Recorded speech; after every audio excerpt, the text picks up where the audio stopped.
The show started, and we Oh, and are. Eric is playing.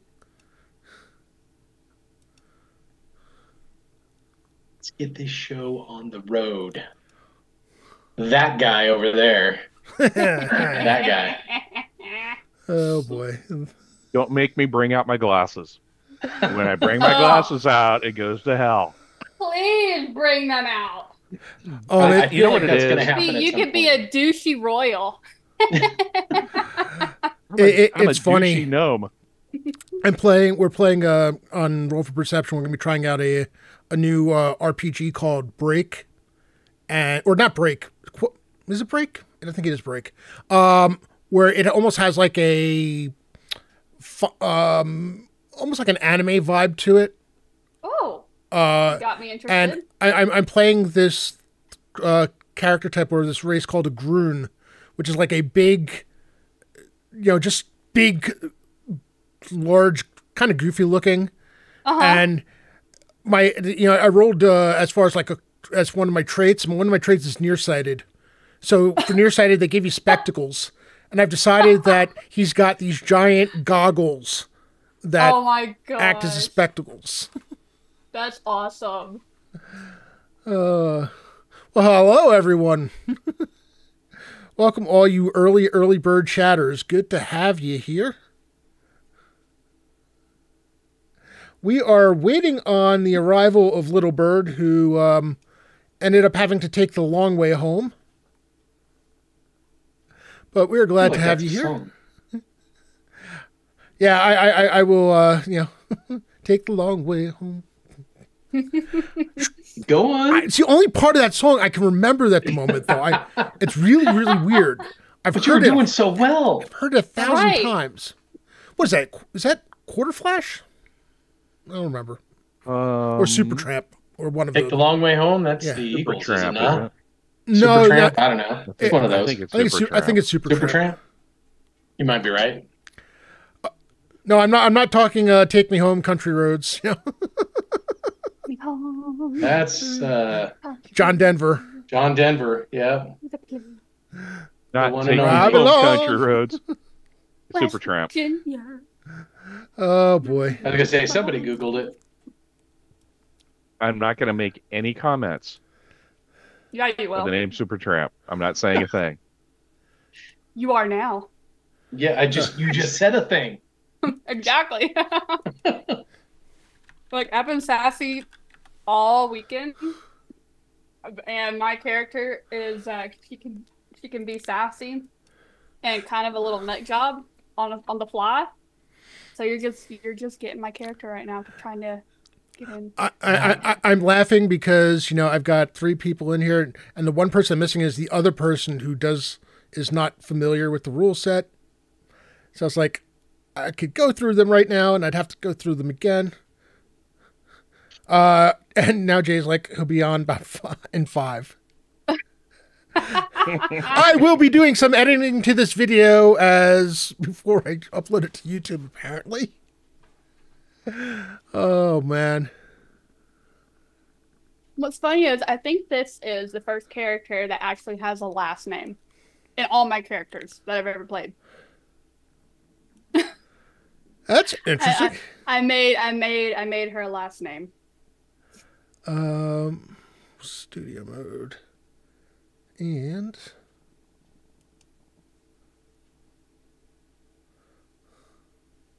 that just looks so weird when I try to add stuff to it in studio mode. I don't know how people arrange stuff like this. Need to add an image.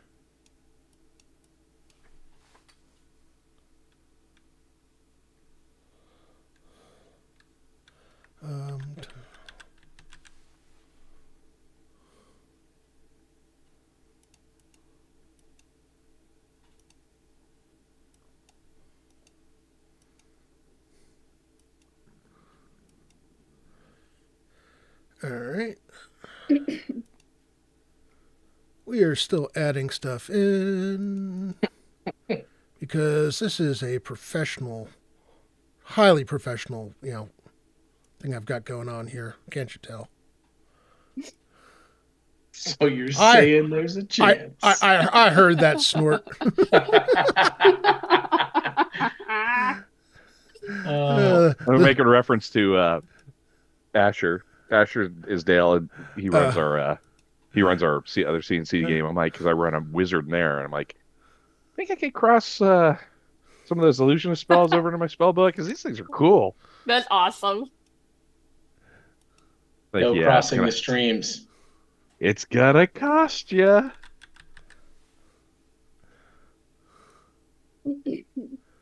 And for my friends out there, no, this is just purely Coke Zero. Sure. Nothing in it. Sure. If we hear him, slurring his words, we know he was lying. Yep, rookie. When the glasses come on, Coco. Oh, When the glasses come on. That's when everybody just needs to hold on to their butts. Was that an orange creamsicle ghost that you're drinking right now? Yes, it is. I absolutely love these. Yeah, I love these. It's They are that so or the good. Swedish fish. Those are the only two energy drinks I do. Mm-mm. You know the I have irony the- of that, Brett? That you were doing the one with the Swedish fish. The Swedish fish, Oh, absolutely. No, Another story. I Yeah. Story. like that one and the blue raspberry Sour Patch Kid that they have. Oh, yeah, that one's all right. That was good too. And the sour watermelon. I do like the sour watermelon as well. Hey, my purple ones are rolling really good today.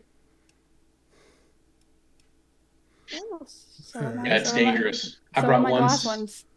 I brought one set, so I get what I get. And you can't throw a fit. Nope. Just Southern saying, get what you get and can't pick a fit. That's right. Does somebody make sure that LB gets more than 3d6 too for future games? For future champions games. Yes. Yeah, that was funny. That was funny. I'm like, oh. Well, no, she had more. She Yeah, could her have kid used. took it, right? You know, She could have used these. I just saw the advertisement go up. I should probably start Okay. the giveaway. Got it. Because that would make entirely too much sense. But let's get that going. Hey, and already one person in nice. It's weird. I do my Thursday streams, and I have to beg, borrow, and steal to get people to actually enter the giveaway, which costs them nothing. I'm like, Exactly. come on. It's free. Why are We you all being... we all like free stuff, especially nowadays. Free. I like free. Oh, I didn't do it right. No, neither did I. There we go. Oh, too many tickets. Oh, okay. Never mind. I guess I did do it right. Yep, yeah, you're in. Okay, awesome. You yelled at me. I said I had too many tickets, and you yelled at me. They get hurt. That's not good. Could be better. I know, could be better. Hey, we like that. Although I will tell you at some point, Coco, that there's aside from Malibu, there's a couple of other coconut flavored rums that are even in your neck of the woods mixed with a Coke Zero and a squeeze of fresh lime. It's something else. See, the line throws Asher, me you're in. off. It's a little bit. It's good for you. The line throws me off though, because it's like my brain automatically goes to think that it's gonna taste like lime, even though it's only like a dash of it. Oh, Coconut yeah. and lime. I should add, so we are doing regular and special hero points. Being Yes. a kind and Woo-hoo! benevolent GM, you're going to start off with 2. Curtis, you actually have a 3rd because Asher just gave you 1. Nice. You're going to start up with what do you call it? So you've got 3 regulars, 1 special. The rest of you have 2 regulars and 1 special. Oh, nice. All right, excellent. And just like Jay's, they'll regulars you used before, and add you can add +1, however many you want, depending on how many you have. Specials used afterwards. Same rules. Welcome, Raiders, from Lord Gazumba. Thank you so much for the raid. Hello, everybody. We are currently waiting on the arrival of Little Bird, but I want to thank you all for coming in. I want to thank Lord Gazumba for the raid. Thank you very much, Jay. Your support is appreciated as always. We are going to be playing some Castles and Crusades tonight. This is the first of a 2-part session. The second session will be held in 2 weeks at this very, very same time. And, thank you for the follows, Vamoku, GM Chris. So, like I said, we are going to be using regular hero points and special hero points. There will be no paladins being turned by evil clerics because that does not happen in my game. That rule is stupid, and I will maintain that. That is a hill I will die on. All right, I'm good. I'm glad to hear that. It's a throw. It was a throwaway line in the first edition player's handbook. They kind of explained a little further in the DM's guide, but not to my satisfaction. To their credit, the second edition, they tried to make a little more sense, or at least make it mechanically a little more sense, and it's still dumb. It just makes no sense whatsoever. So, Hilda Ion next to the turn paladin. Nice, Asher. Oh, man.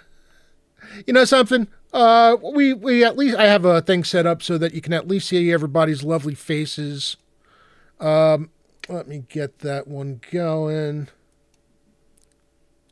while we wait for Little Bird to arrive. The always fashionably late person. Yeah. Yep. Oh. And meanwhile, of course, it's Little Bird. Oh. I know. Sorry. So a couple of housekeeping notes. First of all, we do have a $10 giveaway going on for digital coupon. I just saw the thing, the bot go off for Troll Lord Games for digital product. Exclamation point ticket to enter. And Troll Lord Games is a proud sponsor of this channel. We're proud to have them. And, proud to be playing the game that they created. It is really, really, really good to see everyone, and I am looking forward to this. So, a couple of interesting things that you might find for this campaign. It is set in World's Greyhawk. The players are members of an adventures group in the Kingdom of Nyrond, out of the city of Ragby, called the Company of the Sundered Shield. The Company of the Sundered Shield is actually a Carlos Lysing creation. For those of you who are members of his Patreon, you will be, you probably are already aware of this, but it was something that I found and it just fit right in with the setting that I wanted to do. So I went for it. The company has been growing. The company is now, they recently started recruiting and is now up to about 20 members. Actually, I think, it's somewhere around 20 members as far as active. The setting is, like I said, the World Greyhawk. It is common year 624. It's about 40 years after the Greyhawk Wars that ravaged much of the known continent anyway. The kingdom, once proud and strong, has been suffering. They've suffered under a coup. The rightful king was restored to the throne. But however, they've gone under, in terms of financial, they've been struggling greatly. There's been lots of issues with forces as far as like the military being able to protect everything. So adventuring guilds have come back into vogue in a big way. So when the Company of Sundered Shield was reformed, they were very, very easy to find work. And the characters here are going to help reap the benefits of that. Mm-hmm. And I am hoping Little Bird is going to be joining us momentarily. Oh yeah, she wouldn't miss tonight. Oh, I know she. Yeah, she unfortunately. It was just a matter of really, really bad timing with with what she ended up having to deal with. So on a couple of notes, for those of you not familiar with Castle and Crusades, and for Coco, one of the things I'm going to do is we do a lot of we're going to do some in terms of asking for roles, as opposed to something like as opposed to 5e, which ends up asking for things like inspiration, not inspiration, insight, perception, athletics, or whatever type checks, or versus Jay's 1e 2e game where there's a lot of percentile die rolling, or sometimes like a d6 or whatever, or basically rolling an intelligence check, but you're trying to roll over. Gotcha. This does use a d20 system. It is built on your attribute checks. Everything is pretty much a straight up attribute check. Unless I tell you otherwise, for an attribute check, including saving throws, you're going to add your 20-sided die, and she's here. Yay! What? What? Say what? Wow. Just a minute late. All right. Oh, I there's like our it. Amber Wave. Do we get Amber Wave? Wait, why the where the hell is my camera? God dang it. Cameron said, nope, not today. Okay. All right. Sorry, I'm here. There's LB. I was hoping that when all 5 people showed up, that my cameras would like all just magically align and I would just have to move things around. But that is not the case. So what we're going to do now, I'll re-go over those attribute roles in a bit. But while this is going, why don't we everybody start by introducing themselves and see if I can get these things set up. Let's start. Oh wait, are we live right now? We are live. We've been Surprise! surprise. You guys. I was gonna say, would that really change anything? Oh man. Yeah. That was the best. Are we really live right now? My light totally just fell over too, by the way. I'm in my desk shake and my light just totally fell over. It's laying on my monitor right now, but I'm not gonna touch it. Brett, why don't we start with you? All Little right. Bird still has to regain her composure. She just got home from work. No, this way we just give LB a little bit of a buffer so she can, settle in. Yes. Now that she knows we're live, welcome. I'm still in my fucking scrubs, okay? I ran upstairs.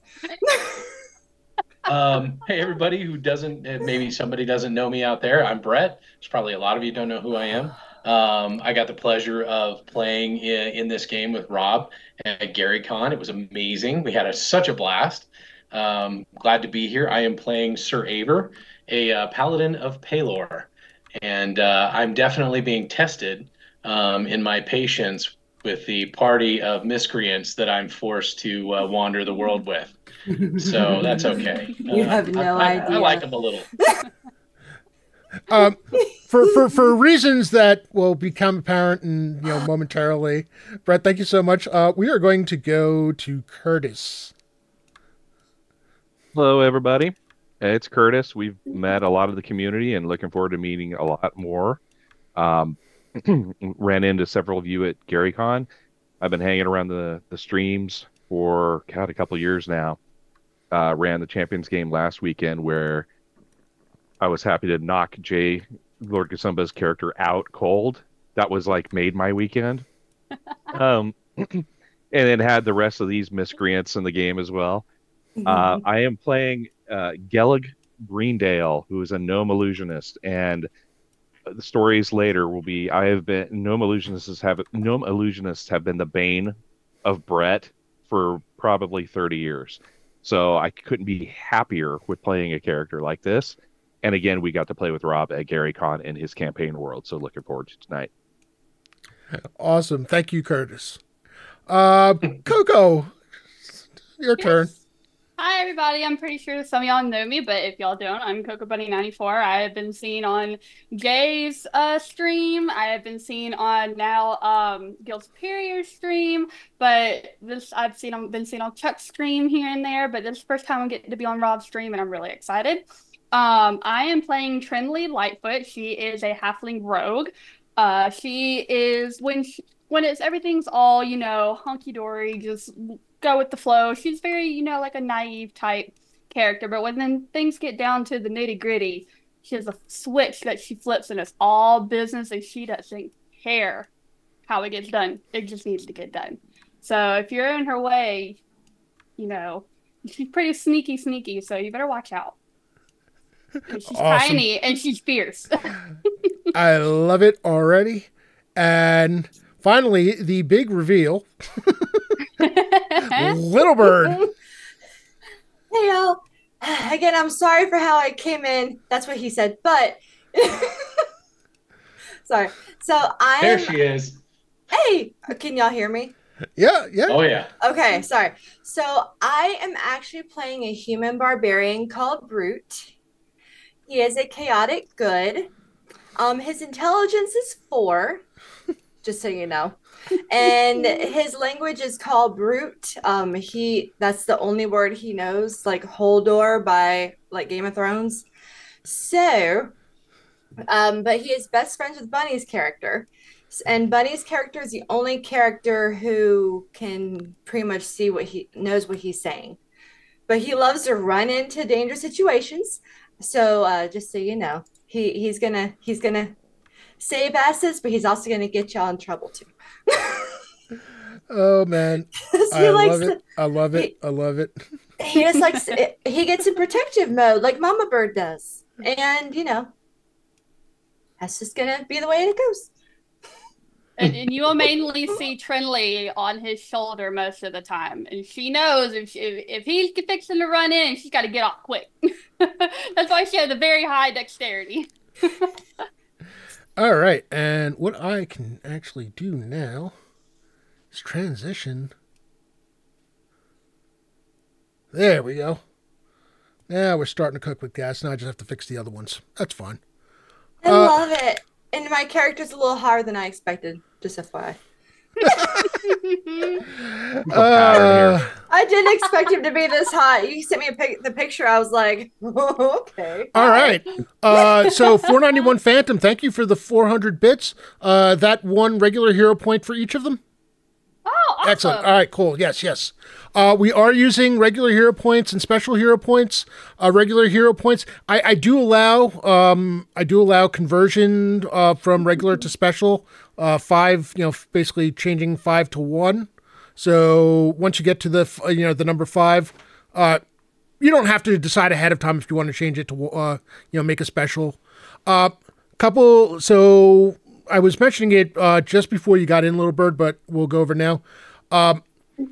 CNC, we use attribute checks pretty much for all non-combat stuff. Okay. And unlike, say, 5th edition, where you're doing perception checks and insight checks and athletics and whatever, this goes straight to attributes. This is dexterity, strength, intelligence. I will ask you what, for a particular role. What you're going to do, unless I tell you otherwise, you're always going to add your level to that roll. You'll also add your modifier to that roll. Now, on your character sheet, it should have marked off what your, the little circle in for what your primary and what your primary attributes are. The difference between the ones that are marked primary and the others is what the starting challenge level is. So if it's a primary attribute check, a challenge level 0, which means, just the really base attribute check, you're aiming for a 12 total. That's your roll plus your level plus your bonuses. Okay. If it's a non-prime, it's an 18. So non-primes are significantly harder than your prime scores. Gotcha. Okay. All right. I will probably ask that 5 more times, but continue. That's right. I'll go through it as we do. You're good. As far as as far as crits, what we're going to do for crits, it's going to be full damage and then roll roll your dice again. So if you're fighting with a sword that's a 1d6 sword, you do 6 points of damage plus your strength modifier and then roll that d6 again. Okay. So it's max damage plus your reroll all the dice. you get to move half your movement rate for combat. We're going to do combat is going to be individual initiative. All you need is a D10. We roll every single round, and then I will count down from 10. You let me know when it's your turn to go. There's no modifier to that D10. You're rolling them individually. And if you want to do a charge, actually, Brute, you're one of those that probably are going to want to charge every so often. If you have a straight line and it would take you, and it's 30 feet or more away from you, you can actually charge and do a full attack run and still attack on the same thing.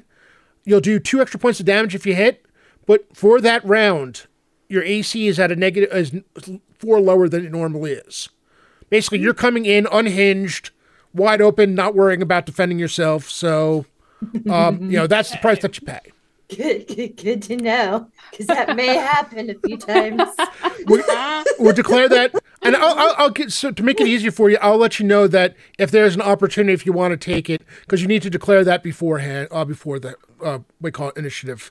That I'm going in unhinged. Yes. I'm just gonna go ahead and write that word fucking down.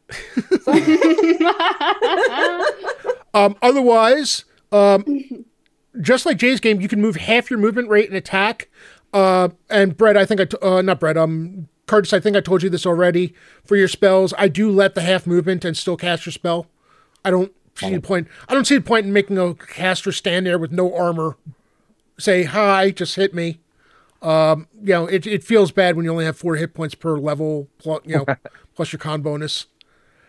And those are the big ones. Anyone have any questions before we get started? I'm just gonna ask him Gary. Yeah. And again, I apologize about stealing scrubs and all this kind of bullshit. I don't want no scrubs. Might as well say get good scrub. Okay, so as I mentioned, you are members of the Company of the Sundered Shield. You're Gellig and Sir Ivor have already been part of a rather important mission. Some weeks past, they've had some time to recover. Actually, Brett, I don't know if you saw. I think I had given you the opportunity to get a piece of +1 weapon or an armor. So if you want, just add a +1 to one of your weapons and one of your armor pieces as reward from the last one. Curtis, I actually gave you some magic items too. Yes, I saw those. Thanks, Rob. So they've had a little experience. Trinley and Brute, they didn't quite know what to make the two of you when you came in looking for work. Brute's one-word answers, it caused a little bit of a communications frustration breakdown. So they decided to assign you to a group that really could use some assistance, in Gellig and Sir Ivor. And with your first mission, you're actually going to have one of the founders of the Company of the Sundered Shield with you. And you can actually see her, her portrait works thing is right under Coco Bunny. That is Tyrella, and I am going to absolutely murder her last name because I want to thank Carlos for making this a difficult one. As a matter of fact, we're just going to go with her name, Tyrella. She is a cleric of Tritherion. She is tall, very, very energetic. She is, she's a true believer, and she also believes in the righteousness of this cause, being able to help people, being able to make some money while helping people, because that furthers other aims. But the picking up the slack is something. She actually calls you in for a meeting at the Adventurers Hall, and says, "I have, if you don't mind, I have a job, something of a personal nature. It's paying as all our jobs do, but this one is, well, it's very personal to me, and I would really appreciate not only your assistance, but if you don't mind, I would be going along with you. I know some prefer to work on their own, and I just feel that you could probably use my help just for diplomacy, if nothing else. I think we'd be pleased to have you. The pay is irrelevant. Oh. Yeah, I don't care what you say. I want money. I want coin. No worries. It is there's a halfling village. A friend of mine, lives there, and they've been running into some issues of late, and it's caused a very serious problem. There's a particular vintage of wine that they're famous for, the Ruby Red, and there's been apparently something has been hunting the various halflings and causing all kinds of trouble, and the shipments have not been coming through, and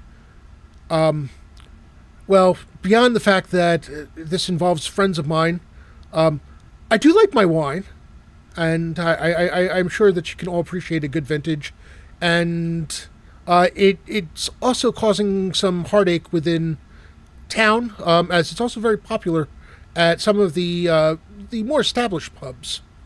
So I think, in addition to coin, if you're interested, we could probably get a case of wine for ourselves as well.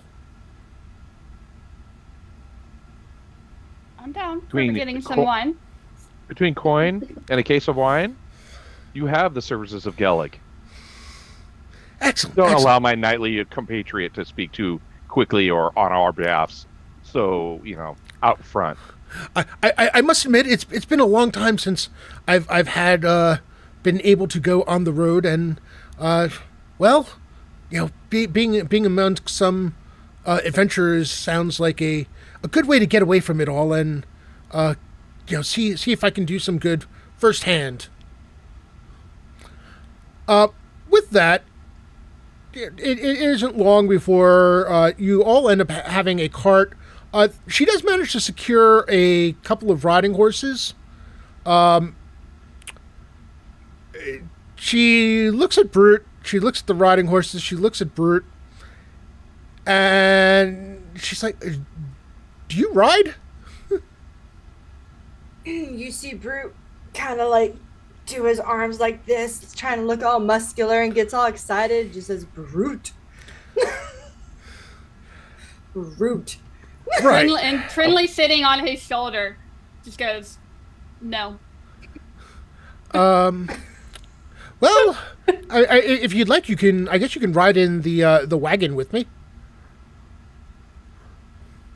Brute, how do you feel about that? Okay, he said that would be fine. Excellent. Okay. You head off, and she explains that the journey is a couple of days. It starts off. You find yourself starting off on one of the main roads out of Ragby. There is there's a stop for the evening at an inn. Paid for. You don't have to pay anything. She pays for it with coin from her own coin purse, and it's really comfortable at this point.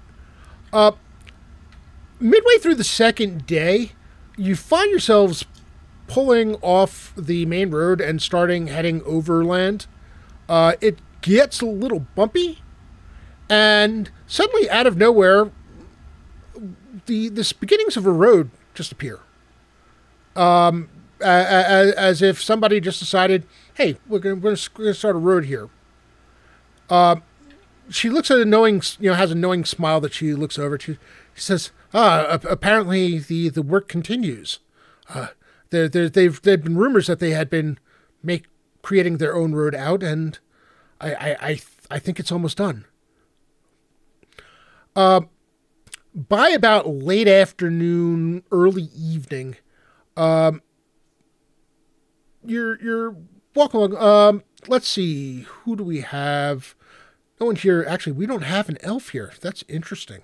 It's been a while since I've had one of those parties. Wait, Sir Aver is human, right? He is. He is human. Okay. Yeah. Everybody, give me a wisdom. Give me a wisdom check. Oh boy. By the way, Brute, actually, wisdom is a prime for Brute, I think, for a very specific reason. It's called survival instincts, just in general. He's not, obviously not the brightest in the bushel, but he's, aware enough of things to try to keep himself from getting killed. Good to know. Gellig, what'd you get? I rolled a 20. Oh. Nice. Was wisdom a prime for you or no? Oh, it's not. That's why I was this ain't gonna happen. That's fine. Sir Aver. I rolled an 11. All right. Not a prime. Trinley. I got a 4. Brute. I got a 6. Gellig, Starting strong. among the Right? among the high grass, that is on either side of this, it looks what newly, relatively untraveled, somewhat graded road. You see a figure, a low-lying figure, just off the side of the road up ahead, in the distance. Is the figure like they're trying to stay off the road and they're watching us? Yeah, you do get that sense, yes. I give my short little elbow to Sir Aver. I'm like, hey, over there. Right there. Looks like somebody's keeping an eyeball on us. Oh, look at that. Perhaps we should hail them. You there! I'll get right behind you. You there, announce yourself. We see you. The figure starts approaching, and you're suddenly realizing the figure isn't getting much bigger. What in the late afternoon, early evening dusk made it look like it was somewhat far away turned out to be, no, it's just small. A halfling wearing plate mail, short sword at his side, shield on his back, walks up and says, "Hello! Ah, you must be the adventurers. Tyrella, dear!" And Tyrella jumps off the, jumps off the cart, barely remembering to stop the cart, jumps off the cart, runs past the horse, and goes and gives the halfling a hug. Del, so good to see you, so good to see you. And this happy reunion happening, and they seem to have forgotten about the rest of you. I take it this isn't a foe. Hearing that, Tyrella turns around and says, I promise you, you do not want this one as a foe. I'd like you, friends, I'd like you to meet Del Silverhand. He is one of the famed halfling guardians. And you can see on his, Del, emblazoned on Del's armor is a figure of the holy symbol of Averine, which I'm trying to remember what that is. Well, never mind. It doesn't say. That's why I didn't have it. Yeah, anyway. That's great, Rob. So he walks up. A fine-looking group this is. And this one is big, as he looks up at Sir Ivor, and then walks over to the cart. Brute was sitting on the cart with Trinley, right? Yeah. Yes. And then looks up and says, "That one is bigger." Hello. Sees Trinley. Hello. Hello there. Good to meet you. Good to meet you too. It's nice seeing another one of my kind around here. Weird, but nice. Oh, well, I hope you're going to get used to that because we will be heading to a place where there'll be a lot more of your kind. Oh, that sounds very interesting. I would love to meet more of my kind. It's been a while.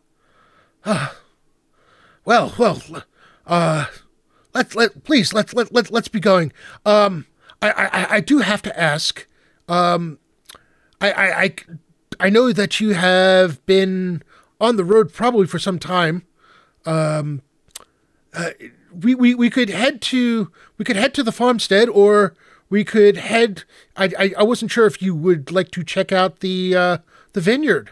I know it's getting late, but either way is a possibility. Will we get to sample? Of course, there wouldn't be much point to if not. Let's go. I'm sure I can convince. I'm sure I can convince them to part with a glass or two. Especially I'm now since certain you have the attention of all of my companions. Yes. Yes, you see Brute get really, really excited to shake his head. Yes. Brute. Yes. And yes. Yes. I don't think I need to speak for Brute. I think his action is enough. No, I think I understood Brute that time. And, as my old father used to say, if it's free, it's me, and I'll take 3. Oh man, I love it. That's a nice saying. I might have to steal that from you once in a while. Oh, I will be stealing that, just so you know. That was awesome. All right, so he walks alongside, despite the fact that there is room on the cart. He does walk alongside.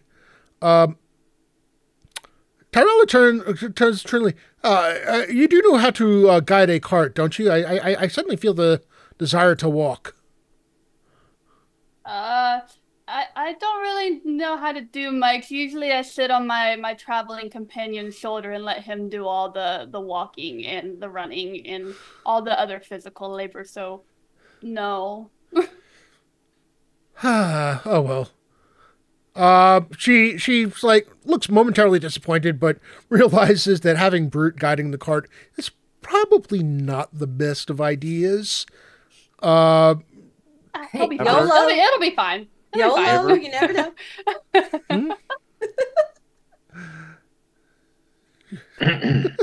I'd prefer to walk alongside, but I hear Gellick has some experience in handling horses and carts. Huh?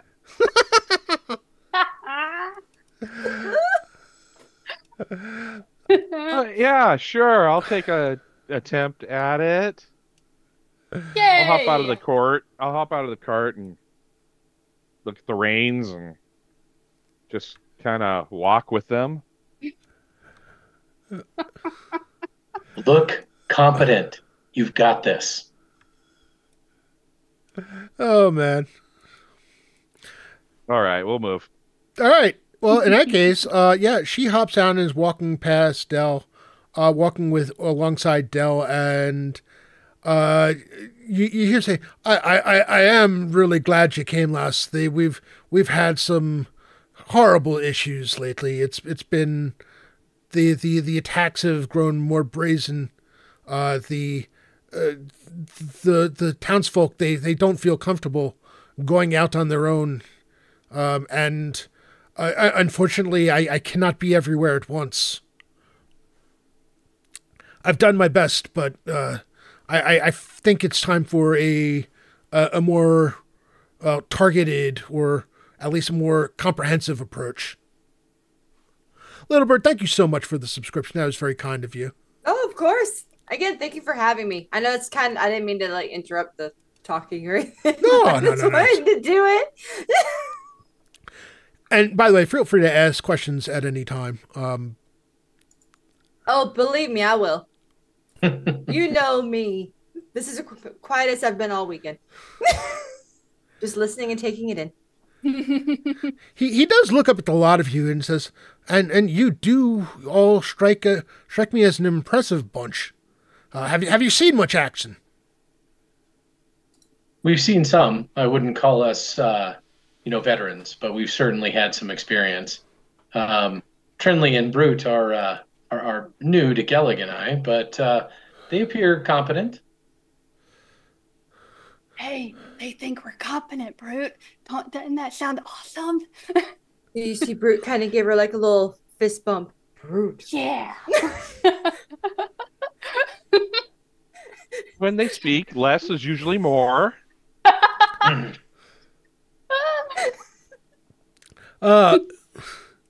Sure enough, after about 20 minutes of walking, there is a divergence in the road. You take a path that starts leading to the northwest, and soon turns to the north, and shortly you find yourself among very tall stalks, and then you notice that they have vines. As you get further in, there are vines that are attached to them, and they are all over. And the purple color of grapes hanging from them, starting to ripen. Not quite there yet, but starting to ripen. And he looks over. You see Dell looking over, and you just hear him whisper, say under his breath, "Soon, soon. It'll be time for the picking." At the quizzical look on Brute's face. He's just trying to figure out what the soon really meant, because that sounded a little bit sus. What? Shortly, as you get further up the road, a rather large structure takes place. Surprisingly, it looks like it's built for human size. It is definitely not a dedicated halfling structure. It is surprisingly large and expansive. And you hear Del say, "Isn't that a beautiful sight? They can store so much wine there. It's really something to see. I've never seen this in any halfling village ever." You appear ready to produce a fine crop of wine. It looks amazing. I'm disheartened to hear that your villagers are living in fear. How can we help? Well, we're trying to figure out where these attacks are coming from. It's been very, very random as far as we've had everything from humans to to bugbears to the occasional goblin, though they've been rather skittish, and we've managed to apparently scare them off. But there's just a feeling it's happening almost regularly, and we don't know when the next one is going to be. But it seems the closer we've come to the picking season, the more frequent the attacks have become, and the more dangerous, and the closer they've come to the inhabited areas. At first, it was halflings wandering the woods, just enjoying nature as we love to do. But now it seems that they are just trying to scare us off completely. Are they attacking at a certain time of the day or night, or is it just randomly? At first, it seemed that a lot of the attacks just seemed opportunistic. They managed to find my townsfolk at random places where not like anyone was telling people where they were going. And it's been hard to figure out where they're coming from. I've been able to do some tracking, but the tracks have done off in various locations, and I just don't understand. Very peculiar. Sitting on the front steps of the rather large winery is not quite elderly, but much older halfling man who looks up as you all approach. You see him just like clap dust or dirt off of his hands, and he makes his way over and just, "Hail, Del!" And you hear Del call out to him, "Poppin'! Good day, sir. How are things?" And he says, "I can't complain. It's been rather quiet here, which, as of late, that's been a very, very good thing. Who are your friends?" So he looks up at the rest of you. Hello. Root. He says hi too. These are our companions. My name is Sir Aver. I'm sorry. It's good to meet you. It's good to meet you. Good to meet you. Pop in Vinehart at your service. And he looks, "Oh, Tyrella. It is good to see you again." And you see Tyrella just nod her head. "Poppin', good to see you, sir." He's like, "So, I guess Del told you that there's the possibility of a glass of wine or two, eh?" Suggest we all have a glass of wine or two and talk about the region's troubles. Friends? I'm down. I am definitely willing to sample some of your, most talked about drink, and then we can possibly come up with a plan on how to help y'all out. Excellent. That would be fantastic. Please do come in. And he opens the door to the winery, leading you inside to the main room, the entryway. And he takes you on a tour of the winery, showing you where they do the pressing, where the barrels are stored. And he says, as you can see, this building was made in case we needed larger hands and larger. But I have to say the townsfolk have been very, very enthusiastic about helping and doing the work once this place was opened. Let's see. You look around, and actually, one of the things that you notice is this place looks really, really, really new. I mean, everything strikes you as almost being freshly created. The building itself is in a wonderful state of repair, and it if this place has been here more than a couple of years, you'd be surprised. It has that really just recently built feel to it.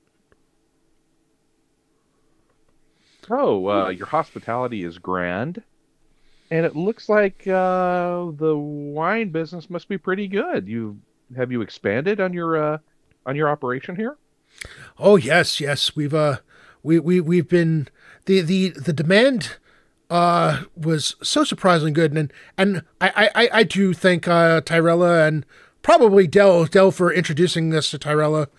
We've been able to expand our contacts, and we are shipping far beyond anything that we had ever conceived of doing. We were just planning on being a little local winery, but business has been so good that in this past year we were able to get the new parts of the building added on. The building is finally finished, and we are shipping as we've sent our first shipment this past year as far as the city of Greyhawk. Some, miles and miles and miles. And he's like, he only has, basically have that idea that he's not entirely sure how far the city of Greyhawk is. He knows he knows it's quite a journey, though. It's out there somewhere. Yeah. But yeah, it's been fantastic. We've had money. Did you notice the road? We've started building a road. It's been that's how good things have been. When you can start building your own roads and not have to wait for the king and their court to remember us halflings exist and have a right to good roads as everyone else does. And he looks and realizes he's ranting and just stops himself. But yes, we're doing really well. Times have been wonderful up until the recent problems. Please describe the problems. I'd like to hear more about how you've suffered. We've had some attacks. There's been a number of halflings have. Initially, it looked like they were just attempting to scare, and unfortunately, recently there's been a number of deaths from vicious attacks. Knife wounds, sword wounds. A couple looked like they had been beaten badly to death. It's been terrible. We've not taken to the roads at all in terms of being alone. Everyone goes in pairs at the best. Dell here has been working night and day to try to keep us safe. I don't know what we would do without him. But it's been a scary time. I lean over to Ever and say, You're the sword wielder. Ask him if it's all the attacks are in the same spot or something like that." Well, I'm trying to figure that out. They haven't been very forthcoming. So where are these attacks taking place? Do they all come from the same area? Or have they been completely random? They've been mostly to the north of the village. There have been some to the east. One of the crews was attacked working on the road. We think it's north of us, but as Del can tell you, the path constantly goes cold. I think they know that we're looking for them, which has not helped. But we've not been able to find, and truthfully, we're not fighters. We are not equipped to fight anything we come across. So the idea of being able to find them on our own is, to be honest, quite frightening. I understand this. I'm happy to help. Is there any warning that's come with any of these attacks? Have they said anything or given any indication as to why?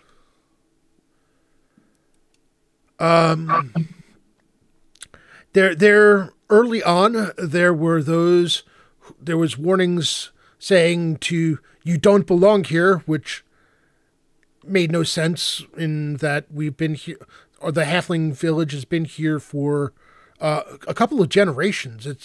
It has been here a long time. Shouts from some of the more thuggish just to get out, trying to chase us away from the land that we manage, that we own. It's been just really, really hard to understand what their purpose is other than just trying to drive us away. Well, if they're not after your wine, there's something else here that they need. That's why y'all can't be here. They need y'all out to where they can get what they need. That's what it sounds like to me. Poppin looks at you and says, never considered whether the wine was an issue. Huh. Interesting. And now that you mention it, there is one thing that does strike me. The timing of when the attacks began does kind of fall within the time frame of when we first announced that we would be shipping further, that we were expanding our operations. Did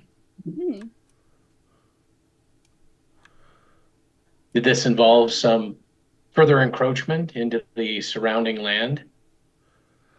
Not further encroachment, but I had mentioned we had done the shipment to Greyhawk this past season. A few months ago, we had done a full announcement that we were expanding our operations and that our Ruby Red would be available basically as far north and as far west. He says we will not be shipping to the east, and to the east for your knowledge is the remnants of the Great Kingdom, very dangerous. No one is shipping there. But yeah, we had put out a general announcement that we were greatly expanding our reach. Well, apparently someone didn't like that announcement.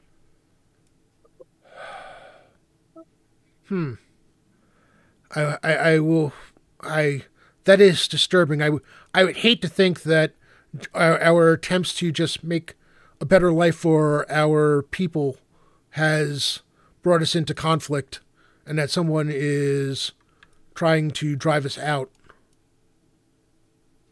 Now, have there been any survivors? Oh, go ahead, please. Sorry. Have there been any survivors from these attacks? Yes. As a matter of fact, my wife is one of them. Could she possibly give us some information, any distinctive, I guess, like, family crests or anything distinctive that she can think of to give us an idea of who this is, who keeps attacking? Who? Well, I'm sure she would be happy to talk to you. I know she's still a little shaken from the things, and she worries when I am not home, or here on my own. But the work must go on. But I'm sure she would be happy to speak with you. Do you think that would be helpful? I mean, I think it would help us to know who we were up against if we're planning on either getting rid of them or driving them away. I mean, I think it might, and I think she might be comfortable speaking with you. Yes, I mean, me being a halfling, I do not mind going and speaking with her. I'll probably need a little bit of, liquid courage. A little bit more liquid courage. Has anybody been hitting you up for taxes or tolls or payments or protection or anything like that? No. We pay our taxes to the crown as normal. He stops because he's about to go off on another rant about the lack of service that they've been getting. Our taxes are on time. We've had no complaints from the local magistrate. So I don't think that's an issue. When I say taxes, I'm sorry. I'm talking about extortion. That element that might be forcing payment for you guys to be able to move your wares across certain territories. blackmail. No. We were able to find somebody to handle the shipments without much of an issue. They had to we had to negotiate for when those shipments could be done, because we apparently are not their only customer, but they didn't ask for anything exorbitant. So I don't think that is an issue.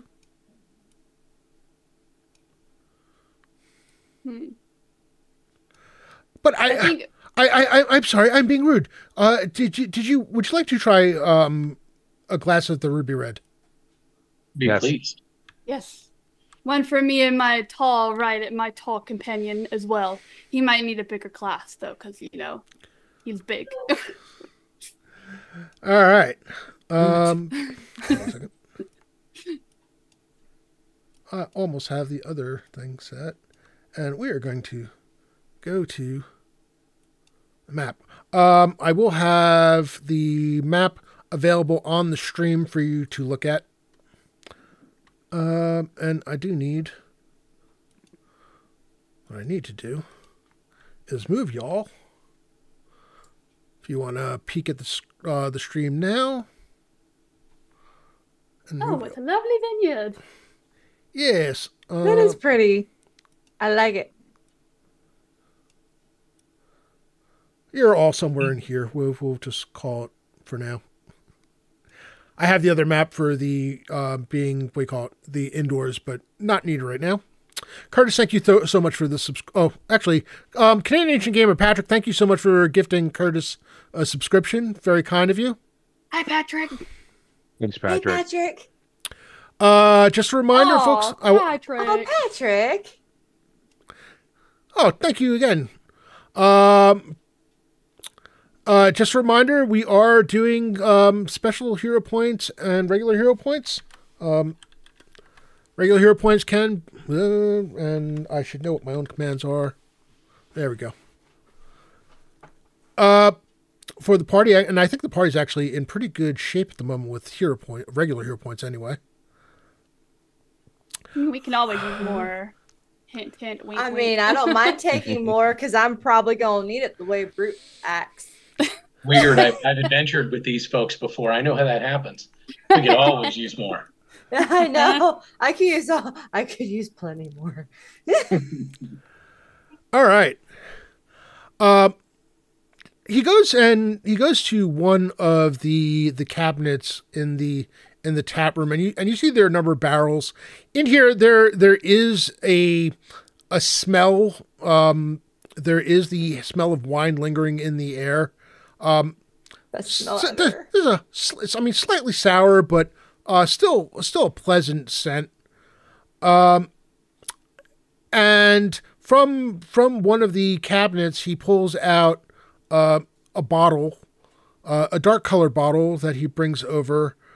He removes the cork from it, and in multiple wooden cups, he pours each of you a large cup of wine. It is dark red. There's a fruity, a subtle fruity scent to it.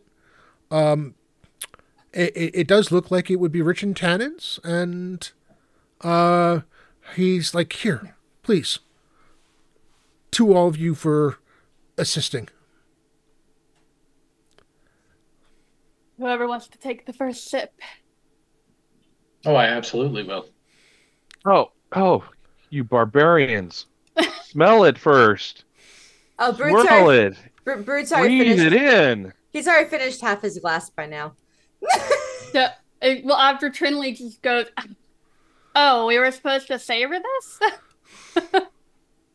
I mean, Brute to Brute's defense, he technically is a barbarian.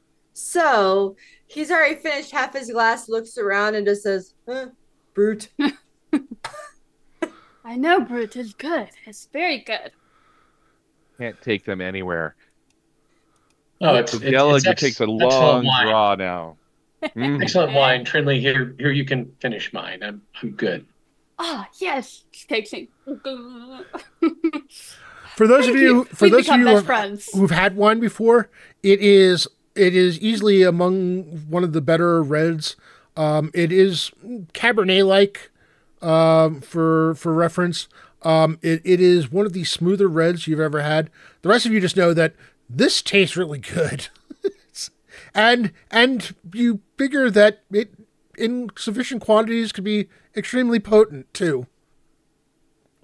It doesn't take long to figure out why the wine is so popular and why they were able to build, basically build the rest of this winery from the initial smaller building that apparently existed.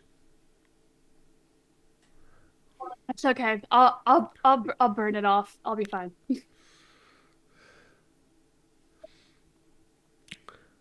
Let's see. Gellig and Trinley, do you have a listen bonus on your sheet? I'm not sure. I forgot if halflings have it. For class ability, I do have a listen. Okay. I want the both of you, Gellig and Trinley, I want you both to roll a wisdom check and add your listen bonus to it. Because I have the +3 to my listening checks. That's that enhanced ability. I think it's racial. Yep. Yeah, the +3, your any wisdom bonus you have as well, and your level. Level, so 3 + 3, 18 on the dot then. 18, all right. I got a 10. All right. High rolls today. Gellig? That's a rookie number. You need to raise that up. You hear some kind of incomprehensible shouting from outside the building. And about 5 seconds after that, there is the sound of something hitting the walls of the building really hard. And there's, it really kind of echoes in this room, but the wall itself shudders a bit. Are we under attack? Avery, did you catch that? It does seem point that toward way. that direction. I did now. So Aver will draw his sword and make for the exit. All right.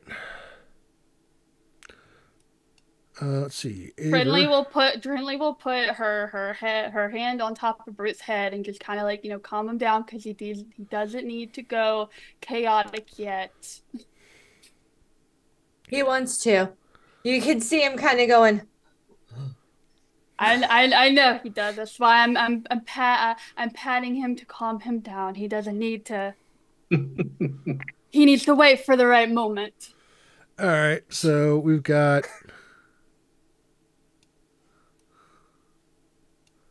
That's Trinley, and then she'll be behind you, Gellig, and Della's running as fast as he can, but it's hard to match the big legs of big people. You get outside. Oop, that's not what I wanted.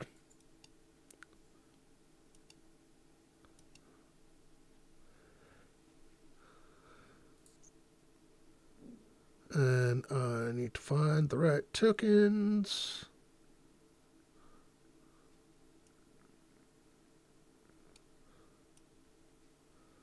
I can have fun with Brute with some illusions. I just thought of that. Oh, you could. You could have lots of fun with Brute and illusions. Oh, that's gonna be good.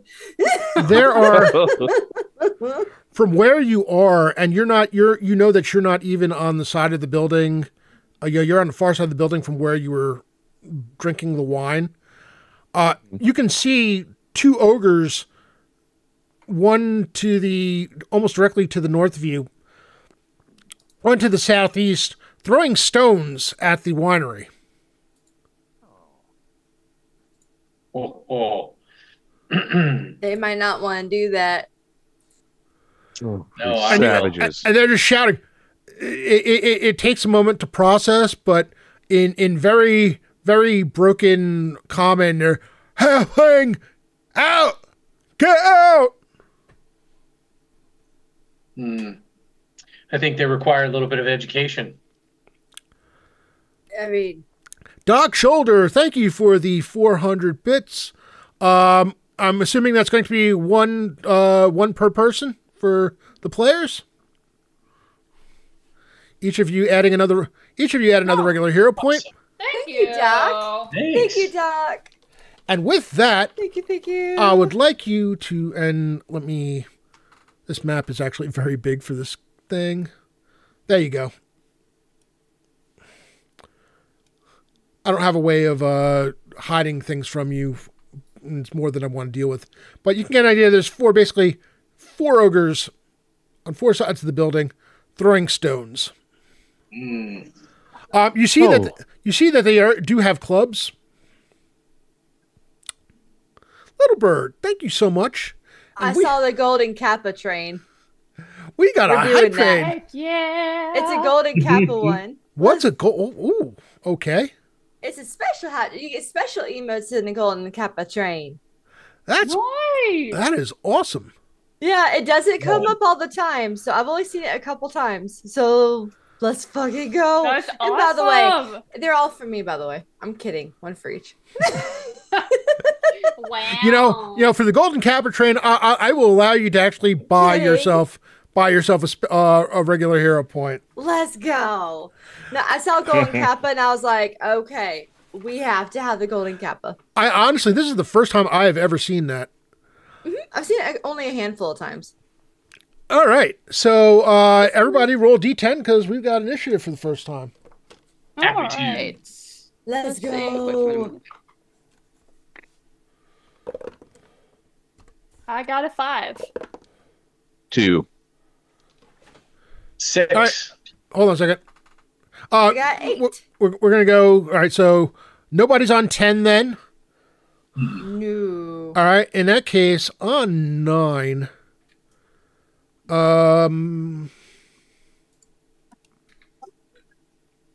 Patrick gave us another one. On 9, you hear words coming from, what do you call it? You hear words of power coming from behind you. The chanting coming from Tyrella as she presents her holy symbol, and all of you have bless. So each of you have an additional +1 to your attacks. Perfect. Nice. I like the bliss. Well, Trinley is going to go ahead and jump down off of Brute's shoulder, and she just pats his leg and goes, go do your thing, big guy. Bless their heart. They're about to fuck around and find out. All right. Yeah, so let's do this because you would have seen them coming out, and I'll allow you to be closer to that one if you wanted to be. All right. So on 8, did Brute go? Brute goes on 8. I had 8. All right. So yeah, you are close enough where you can just go up to them and attack them. That sounds good. Oh, here we go. That sounds good to me. I'm gonna maul them. All right. Yeah. Why don't you describe the weapon that you have? I have a 2-handed maul, which is +1. Dirk. I have to admit, I don't know what a dirk is. Dirk is a large dagger. It's not weighted. It's not weighted properly for throwing, so you can't throw it. But it does a little bit more damage than a regular dagger does. Okay. And then I got a spear with a range of 30 feet. That you can throw if you want. So 30 is short range. If you wanted to throw it double the, throw it 60 feet, up to 60 feet, that would be at a -2. And 90 feet would be long range. That would be -6. So Okay. 61 to 90 is -6. 31 to 60 is -2. So, quick question. I'm so sorry. Because this is a little different than what I'm used to. Yep. So, okay, so I see the maul damage 1d10, but then I see like a strain 3 plus magic plus 4 at the end. Yeah, that's all of your bonuses added in. That has your magic bonus, your strength bonus as well. So do I add 4 to the damage or 4 to the die? That would be to the damage. You should have on the other set of columns. It should have plus. What do you call it? It should have your total plus to hit. Did you see on the left hand side? Patrick, thank you so much. It's so generous of you, sir. Thank you, Patrick. Let's freaking go. Okay, I'm so sorry. You said left hand side.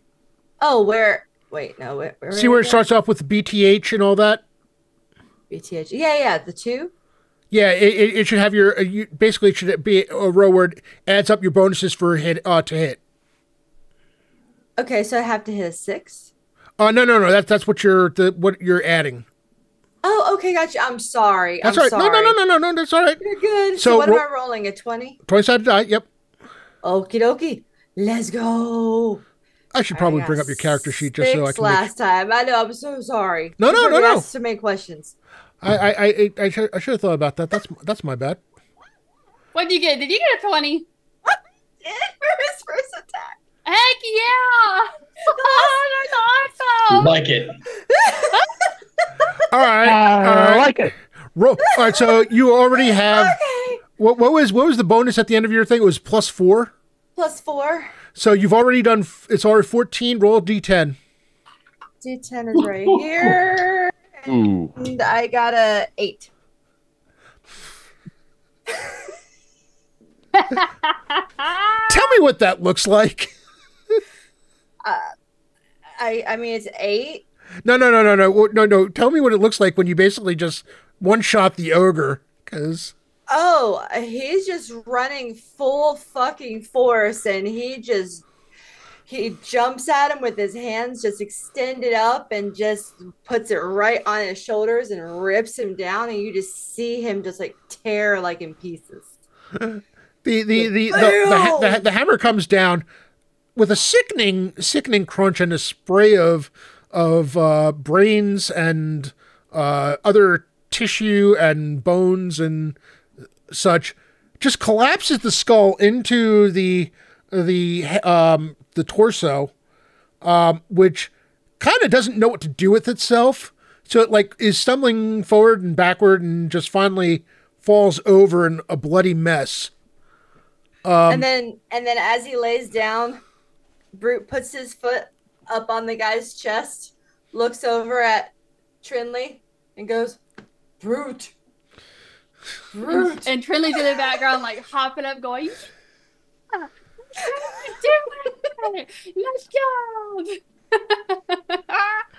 Oh man. As mentioned, Gellig, competent. So Brute. Doc, you know where I got the name Brute from. Like Groot, just with a B. So on 8 also, they actually on 7.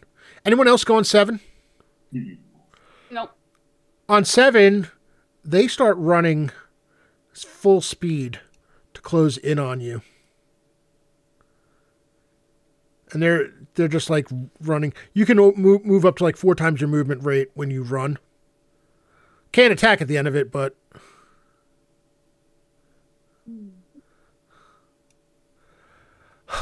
and they're like, and one of them lets out a howl as it sees the corpse of one of its mates, currently being stepped on by the oversized brute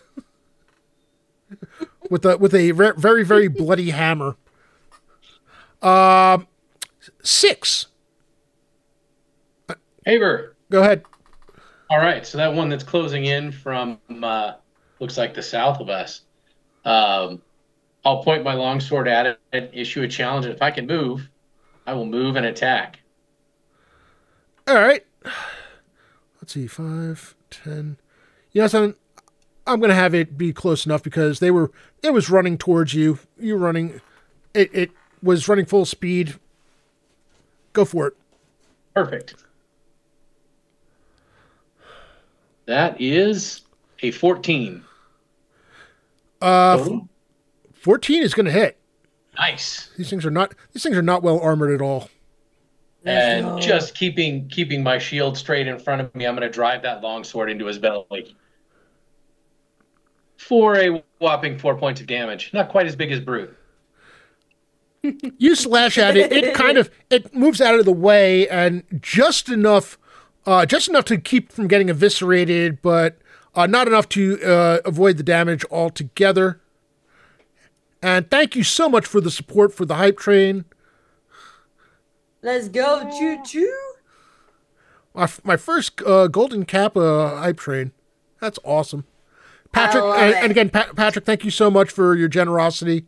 It's so appreciated. Thank you for everyone who contributed bits. It's fantastic. Fantastic support. I'm happy to have you all here. Happy to be here. Happy to be here. Oh, yeah. All right. So that was on 6. 5. That's me. All right. So, Brindley is actually going to move silently between the vineyard to the, I guess, the right of her. All right. Okay. She wants to get behind the one that Aver is currently, in all right. combat with. Roll me a 20-sided die. Okay. Add your dexterity bonus and your level. Let's see. That is 15. All right. Yep. Nope. That you find yourself making your way, and since you're gone, you can get there. Next round, you'll be able to pop out and attack. All right. That was on 5. Okay, I go on 5 as well. Go ahead. So Gellig looks around and thinks, okay, what is Trinley's, dream of dreams? More of Gellig. And I cast mirror image on myself. Roll, let me know how many you have. We get to see more of that guy. 2 plus, so 3 images. Plus myself.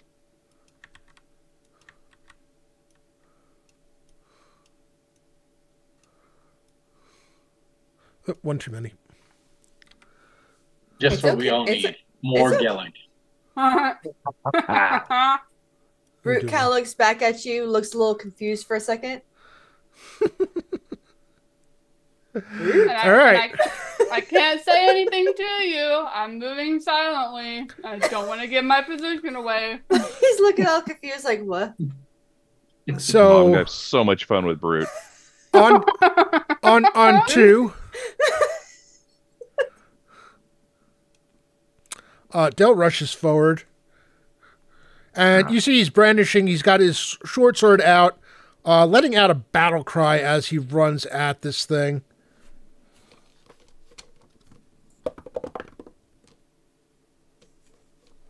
Ooh, just barely manages to slice at it. Get into it. Ooh. But does a nice chunk of damage.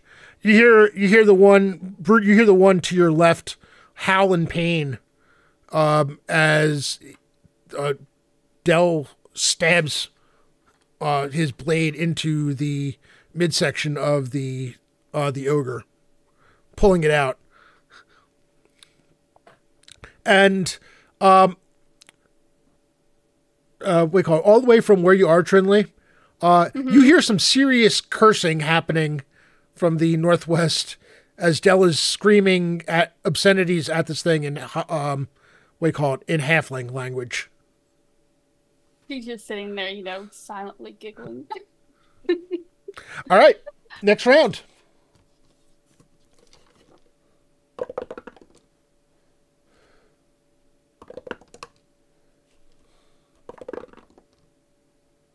All right. Roll initiative again if you haven't already. And oh, shit, my bad. That's all right. Wait, let's see. Hold on a second. Before I say that, Brute, you're actually, you wouldn't even need to charge. You're able to get there without it. Assuming you want to go for the one that Del is also working on. Yeah, where am I at again?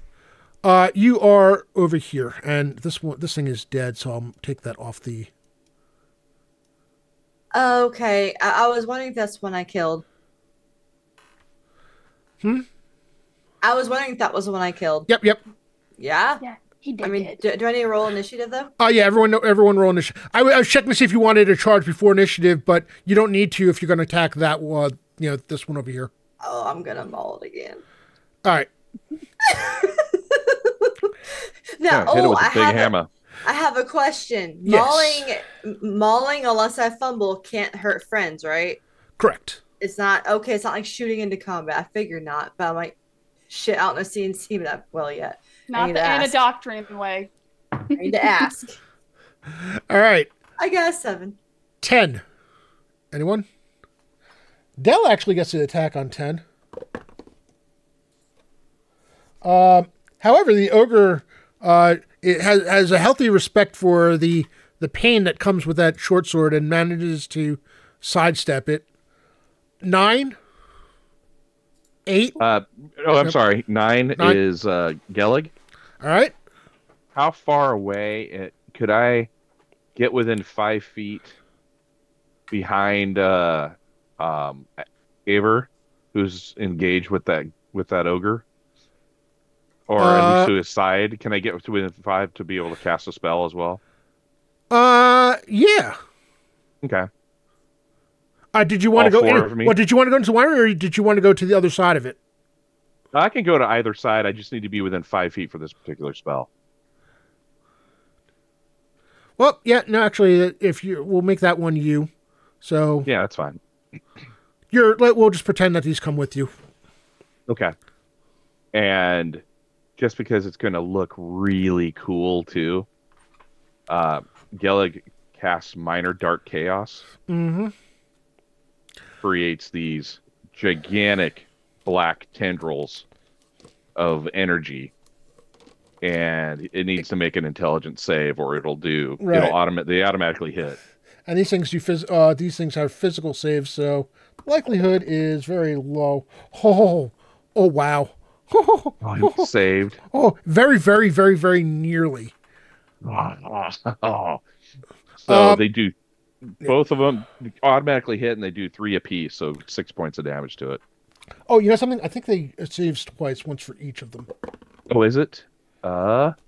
Unless an intelligence save is made. I would assume, okay, maybe. Yeah, because it's two of them. It doesn't make any sense for it.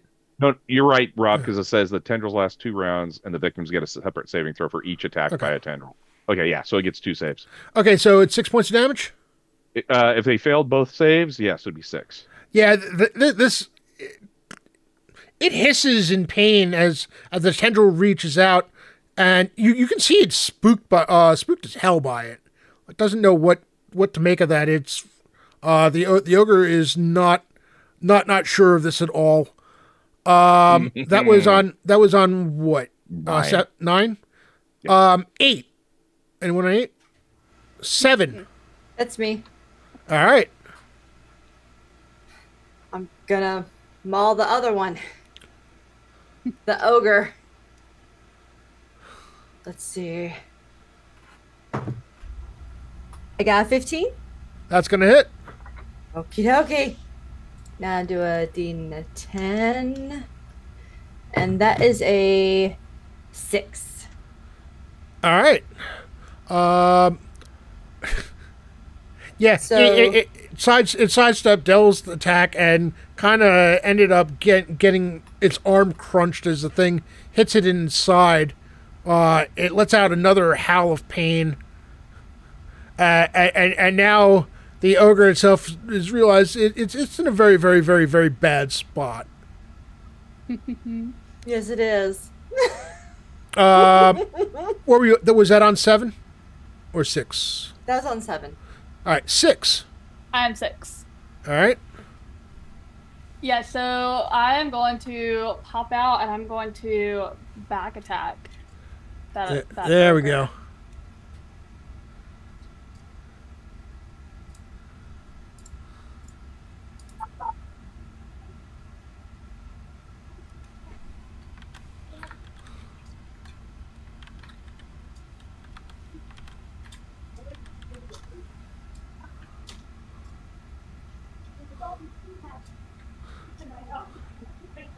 What'd you get?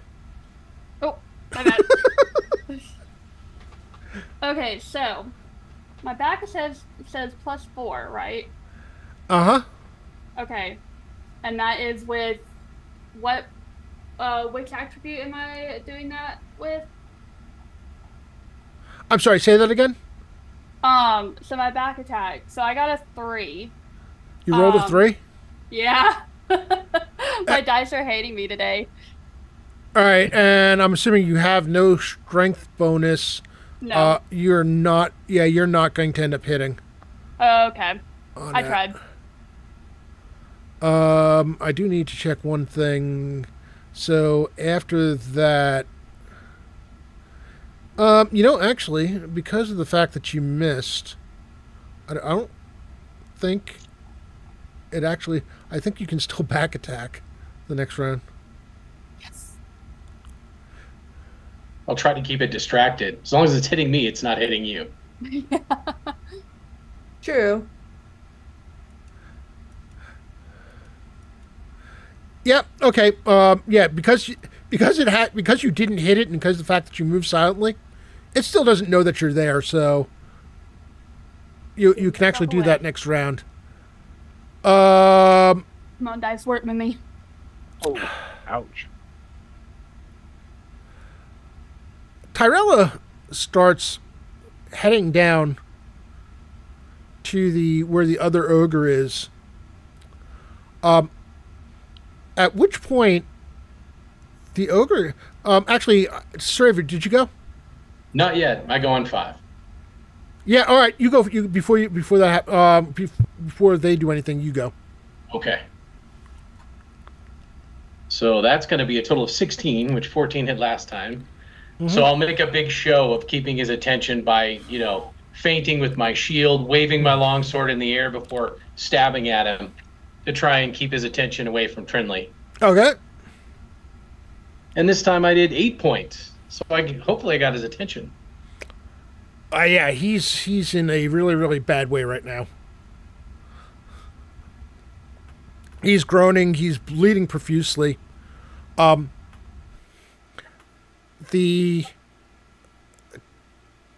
hear Tyrella shout out, "Come back, you bastard!" As the other ogre, realizing wants no part of this, decides to bug out. Cowardly ogre. I didn't think he'd be that smart. All right. And as far as the ogres that are still with them, one of them tries to smash. The one up top tries to smash Dell. Ooh, he actually hits.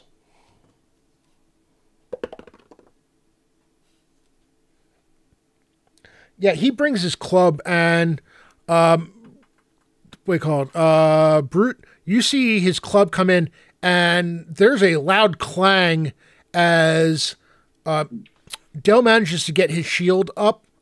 You hear the shield crunch because it's a wooden shield that is lined with steel around it, holding in thing.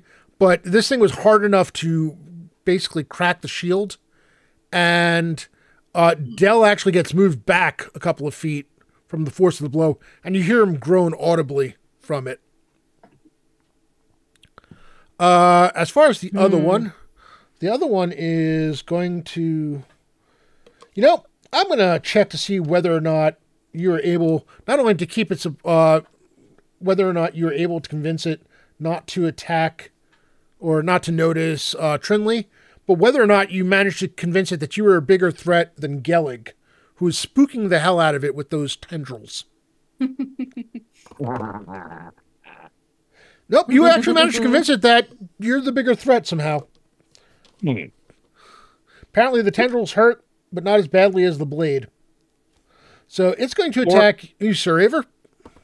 4 gnomes and a bunch of tendrils. Oh, mindless creatures. AC 18?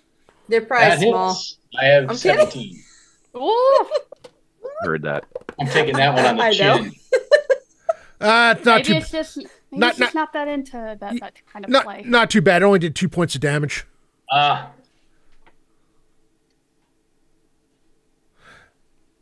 All right. Initiative. What are okay? So for CNC, like, what are the normal like hit points? Like, what's high for hit points compared to what I'm What you have? Wait, it's really kind of on par with the stuff in Jay's game. I don't know. Okay. Yeah, it really is close to that level of. And as a matter of fact, I could convert. Given enough time, I can convert all the stuff that Jay stuff into CNC. It really wouldn't be. There's some tricky stuff that I need to do, but it converts rather nicely. Oh, okay, gotcha. I was just curious if there's any difference. Sorry. All right, so let me see for Del.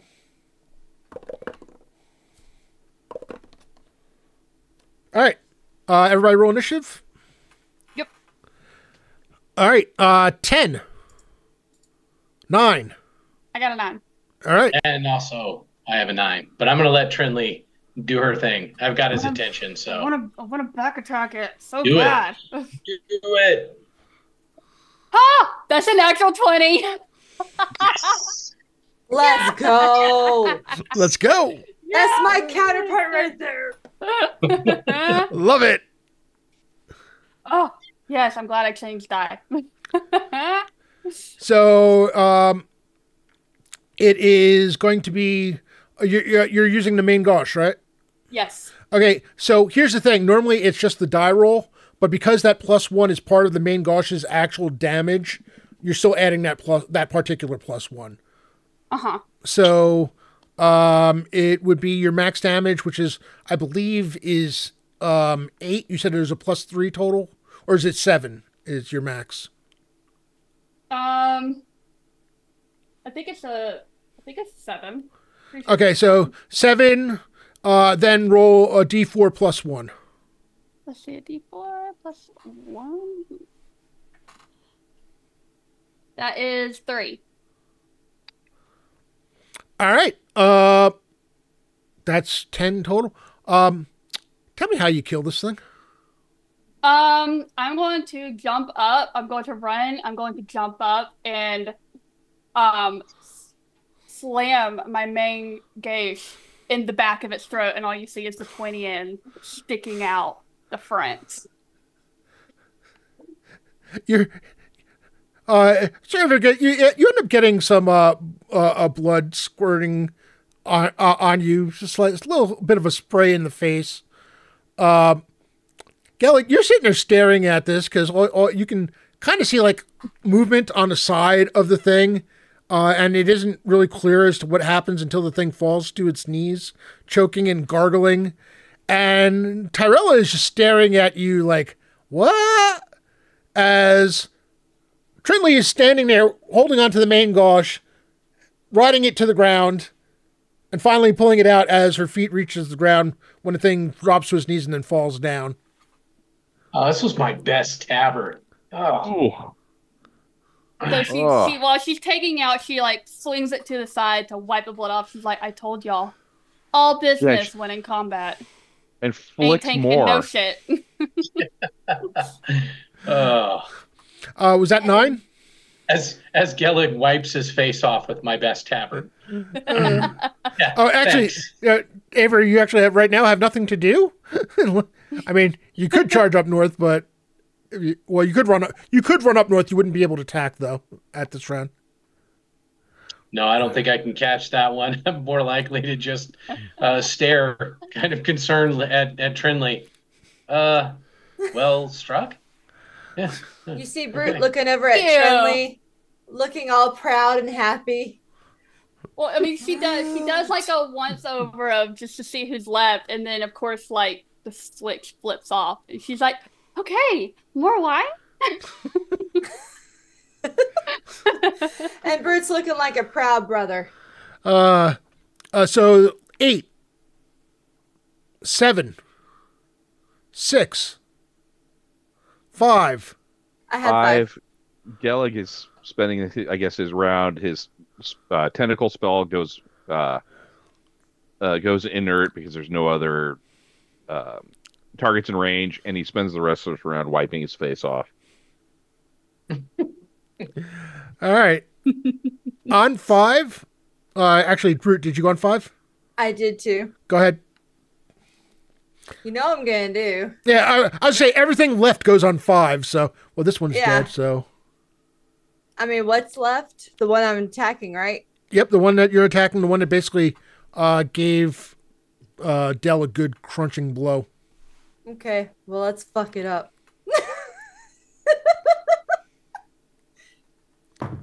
That's a 14. 14's gonna hit. Mm. That's exactly what you needed. Oh, badass. Okay. Didn't know that. And I got a 7. Yeah, 7 on the die. Yeah, 7 on the die. So it'd be 11, right? Yep. Tell me how you kill this one. Okay, let's go. You see Brute look over at Dell, looks a little concerned, but you can tell he's just like, okay, just hit your shield. I mean, he says Brute the whole time. Mm-hmm. Brute, brute, brute, brute, brute, brute, brute, brute.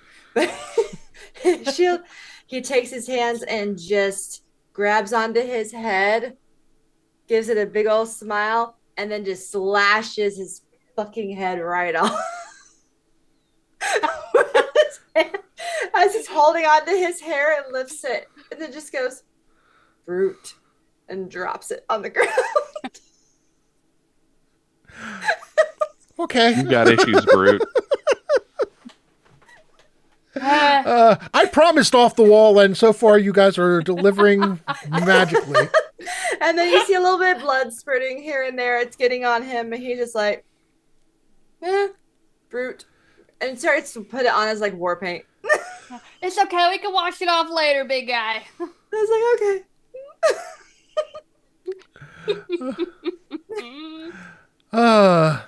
Maul. I'm thinking Maul as using your hands. Is a Maul a tool? The maul is a big hammer. God dang it. I was thinking Maul with your hands. No. But I really like the idea of you ripping his head off.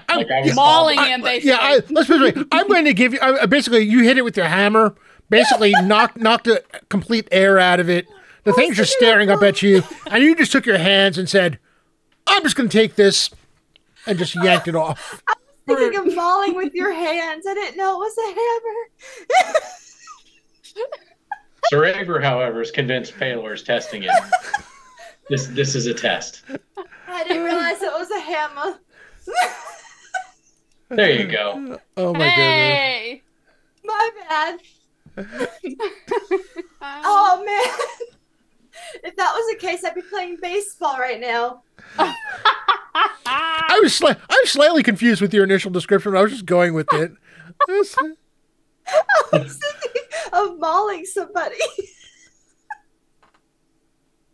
Well, you kind of did, but with a maul. I didn't know that was a freaking tool. Who uses a maul anymore? That's amazing. Oh. Ladies and gentlemen, welcome to CCB and LB. Thank you. And then LB was never invited again. I'm kidding. Are you kidding? I'm kidding. Yeah, that's what I'm saying. Poor intelligence. Exactly. You're gonna give me all sorts of like weird weapon names. I'm gonna be like, sure, why not? Now describe how you used it. I don't know. I hit the fucker. Listen, Trinley. I mean, Coco picked probably the first person I've had ever choose a main gauche as their weapon. So it's like, when it's been so long that I have to remind myself what it is. Oh, when I looked at all the weapons, I looked up like pictures of everything, and I was like, oh, that looks cool. Those look deadly in a back attack, and here we are. Yeah, it did the job. It probably would have helped if I had thought to look up the weapon. I just saw MAUL and I thought maul. Didn't think about it. Yeah, Asher, true. That's supposed Poetic to be Wine 99. Thank Thank you so much, my friend. I'm glad you're able to drop in, and thank you for lurking. Yeah, so things go quiet, and Tyrella walks back and she looks, says, "Is everyone okay? Does anyone need any healing?" And he goes, "No, I'm good." He just starts skipping over to Brute, and then he kind of like picks me up to put her back on his shoulder. It was pretty brazen for even with 4 ogres to hit the place like that direct in the middle of the day. Mm-hmm. Mm-hmm. And one of them fled, correct? One of them did flee. Yes. Tyrell says yes, one of them did flee. I think we should be heading that way. Dale walks back to the group, and you can tell he's walking a little gingerly. Oh, that was something. And she looks a little concerned and says, "Do you need some healing?" She's like, "No, I can handle this myself. I have not used my my trance yet today, so a little meditation. I will be fine, my friend. I will be fine. You all are fantastic in a fight. Getting down and dirty, my kind of adventures. Thank you for your assistance."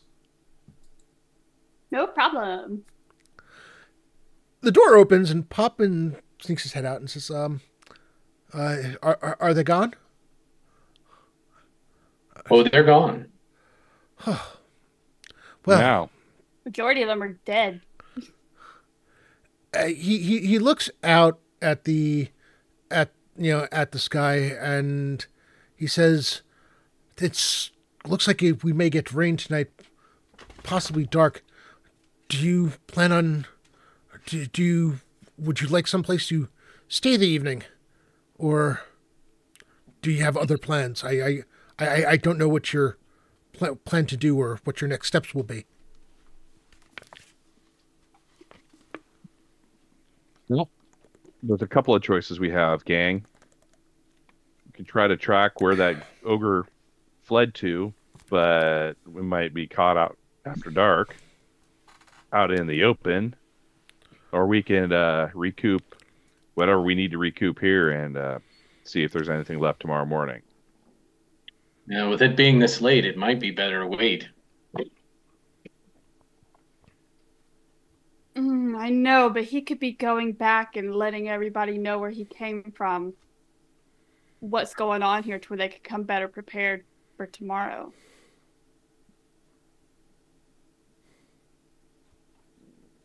I don't know, this is a predicament.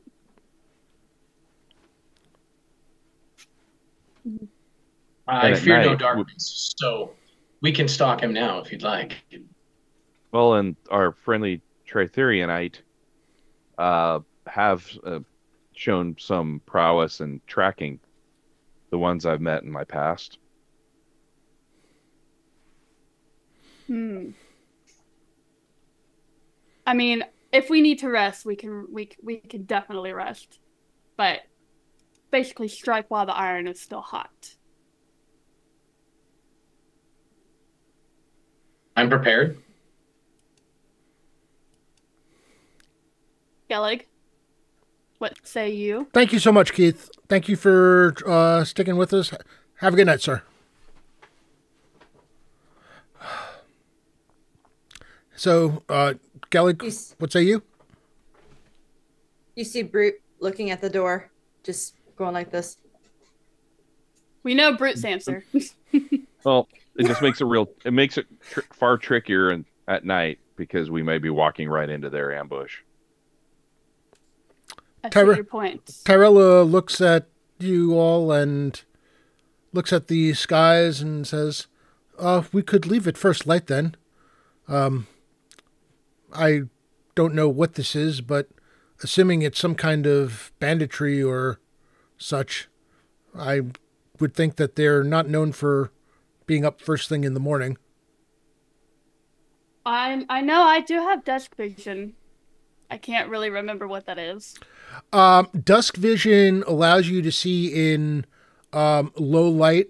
It will amplify. It's still a bit of grayscale, So the colors are not really vivid, but you're able to see in like twilight, almost as if not quite twilight, low light, low light, as if it was still pretty good. Okay. Yeah, mostly as well as you would during the day. The colors are probably a little less vibrant, but otherwise. Gotcha. Okay.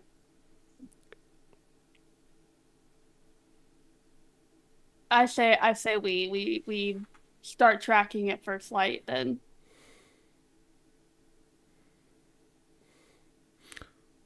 All right. Sound advice. Then shall we stay here for the night? Oh no! I would not have you. I would not think of having you have to stay here. We have at the village. We have a place where you can rest much more comfortably. With that, he basically closes up the office. Today was it. He remarks on the fact that he says, "I'm just glad today was free day, so there were no workers here." For those of you who are not familiar, free day in the world of Greyhawk is basically the day of rest. It's not quite a Sunday, but just day of the week where most businesses are closed. However, when you run your own, there really is no such thing as a day off. This could have been much worse. So, at least that was one small favor. And with that, you start going down. You end up walking with him down the road. They bring the carts and horses, and he looks at all the and first looks at Trinley. He's like, where are you from? I do not recognize your accent as being from around here. I honestly do not remember. I was picked up as a youngling and was raised on the outskirts of a village, and then I met Brute, and then we just became instant friends. Now he's like a big brother to me, so now we're traveling companions. He looks over at Brute and says, that is one fortunate... if you're going to have a big brother, that is one very, very fortunate choice. You see him just go, Brute. He goes, Brute. Yes, she is a joy to have around. And then you see him look up at Trinelli like, Brute? You meant what you said.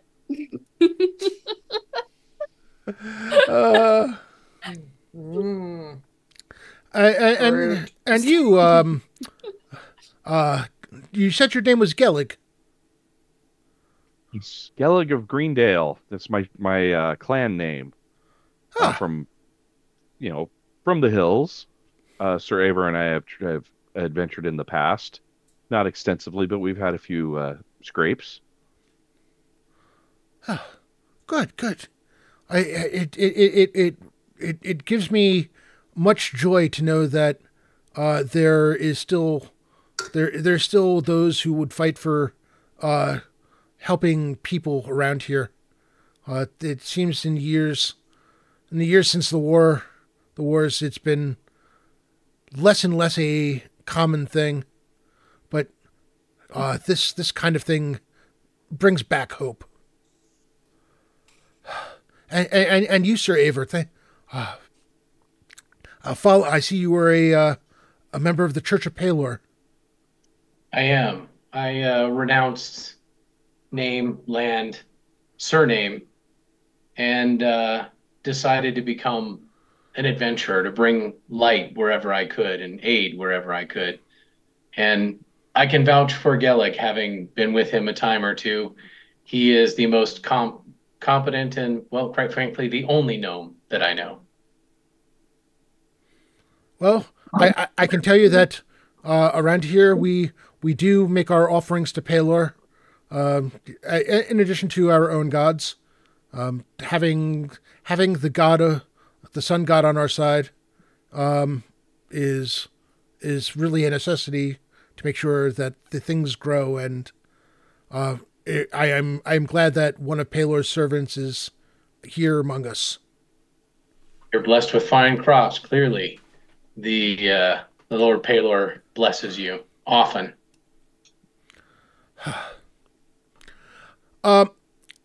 You find yourselves in entering a the halfling village, and among the things you note is though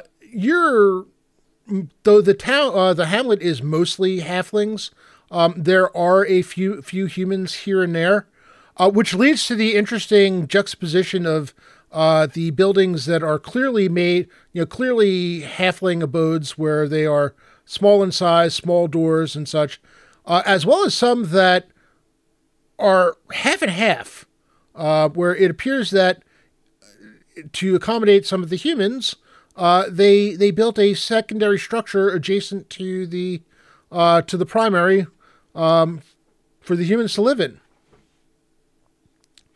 As you can see, we do have some human workers about, and they've been a help in building some of the structures, as well as with our shipments and such. We think ourselves a hardy folk, but it requires a lot of cleverness for us halflings alone to be able to get barrels of wine onto carts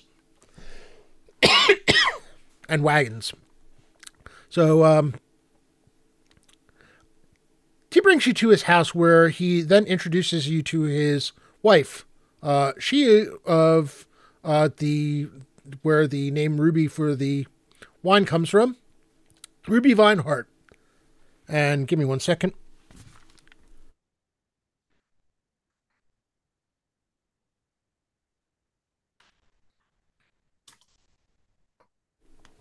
I obviously did not drink enough water today. In addition to being the bearer from which the wine is named, you can tell that it's very possible that she was named for her very ruby red cheeks. Kind of like almost a grandmotherly type, a young grandmother, but she's like, welcome, come in, please. I have food. Somebody saw you on your way and let me know that there would be guests, and I don't know who you are, but I'm sure you all must be very, very hungry by now. I could definitely eat that. Thank you so much for your hospitality. Certainly. You know that the house that Ruby and Poppin occupy is actually human-sized.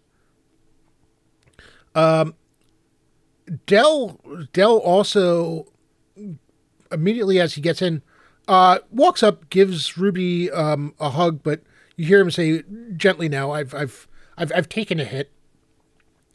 And as you enter, puts his stuff aside in a very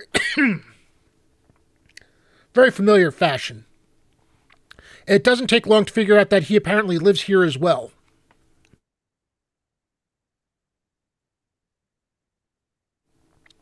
Woofa.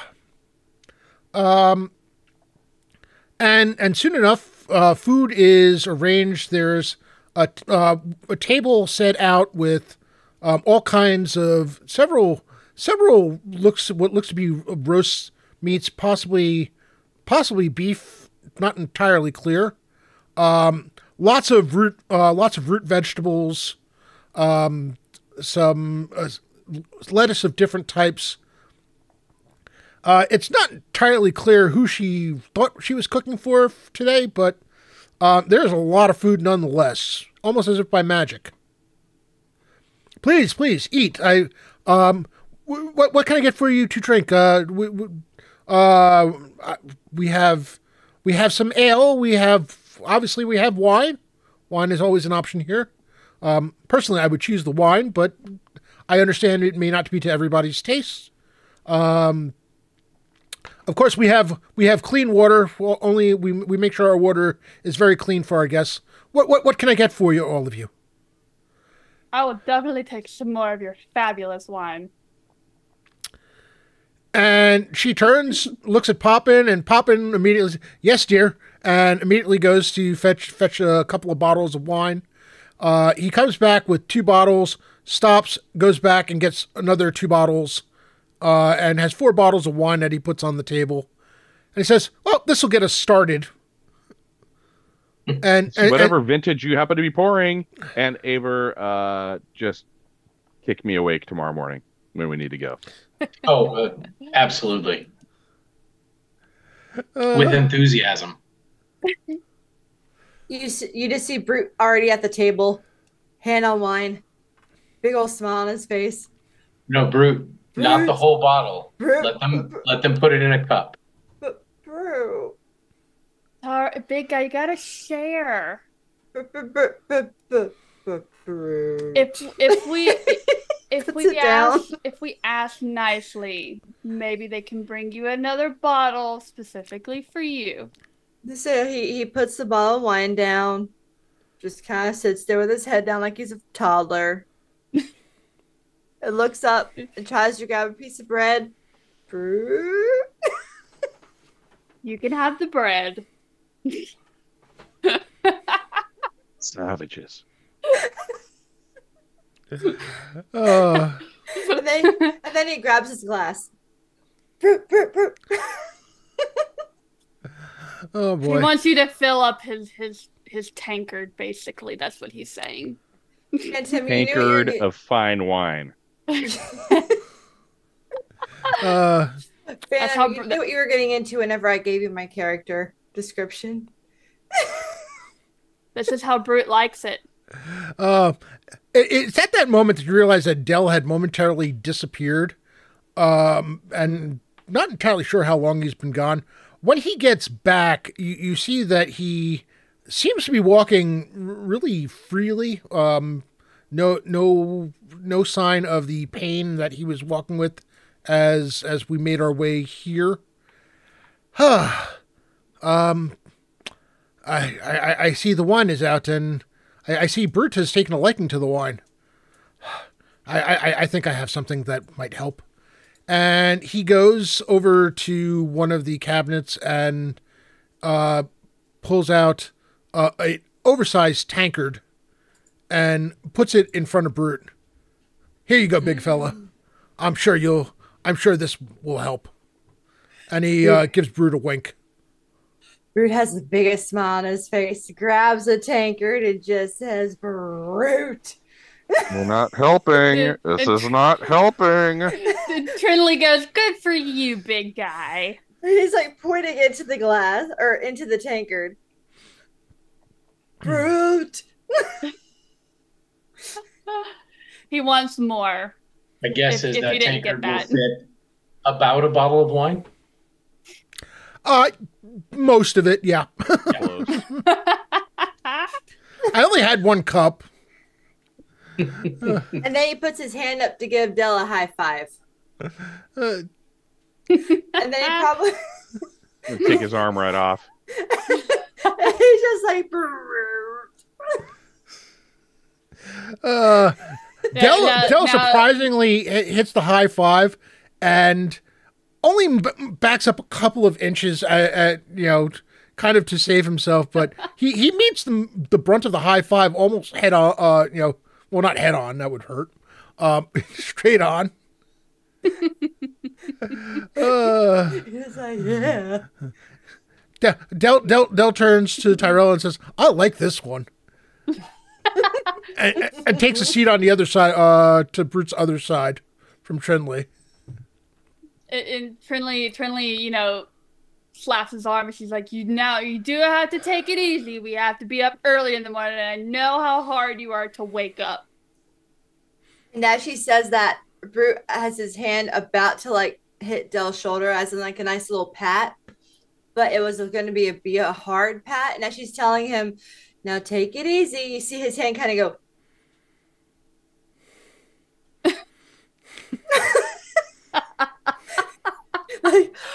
Oh, fruit. This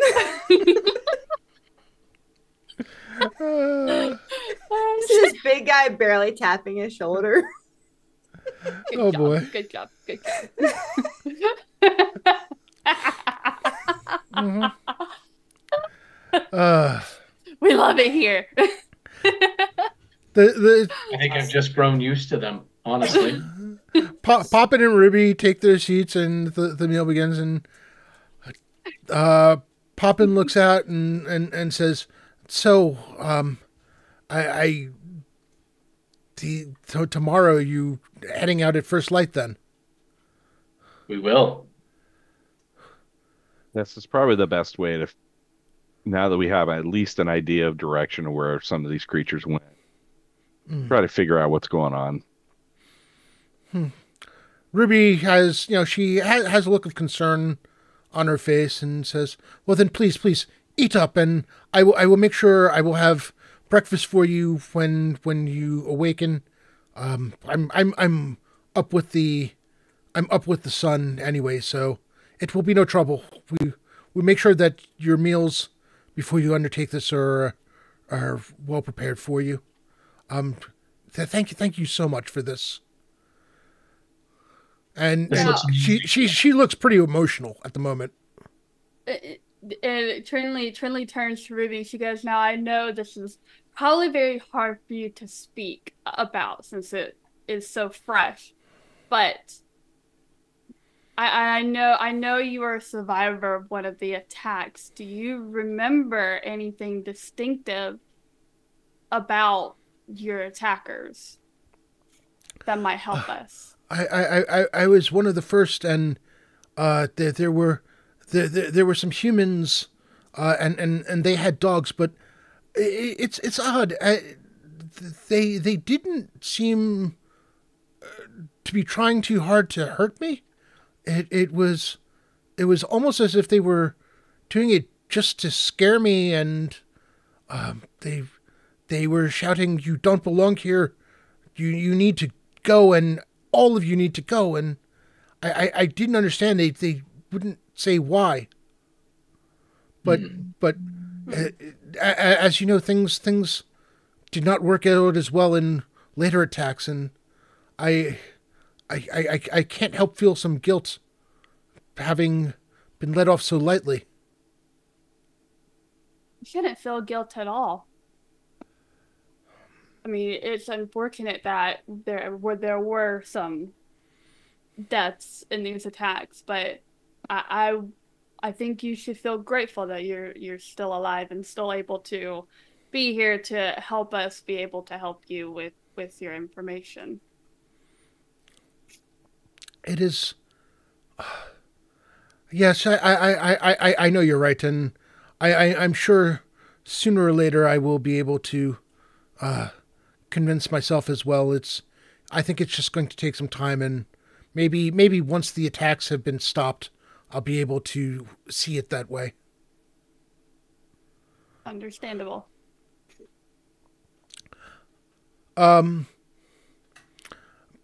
Poppin has a thoughtful look on his face, and he turns to you and he says, "Perhaps if you do find them, if you could find, I don't know, somehow find what their motive was, it would ease everybody's mind to understand why this happened, why they are harassing us. We've been here for, well, the Halfling village has been here for generations. I mean, the winery is relatively new, but this has been our home for ages." I think that's something that we can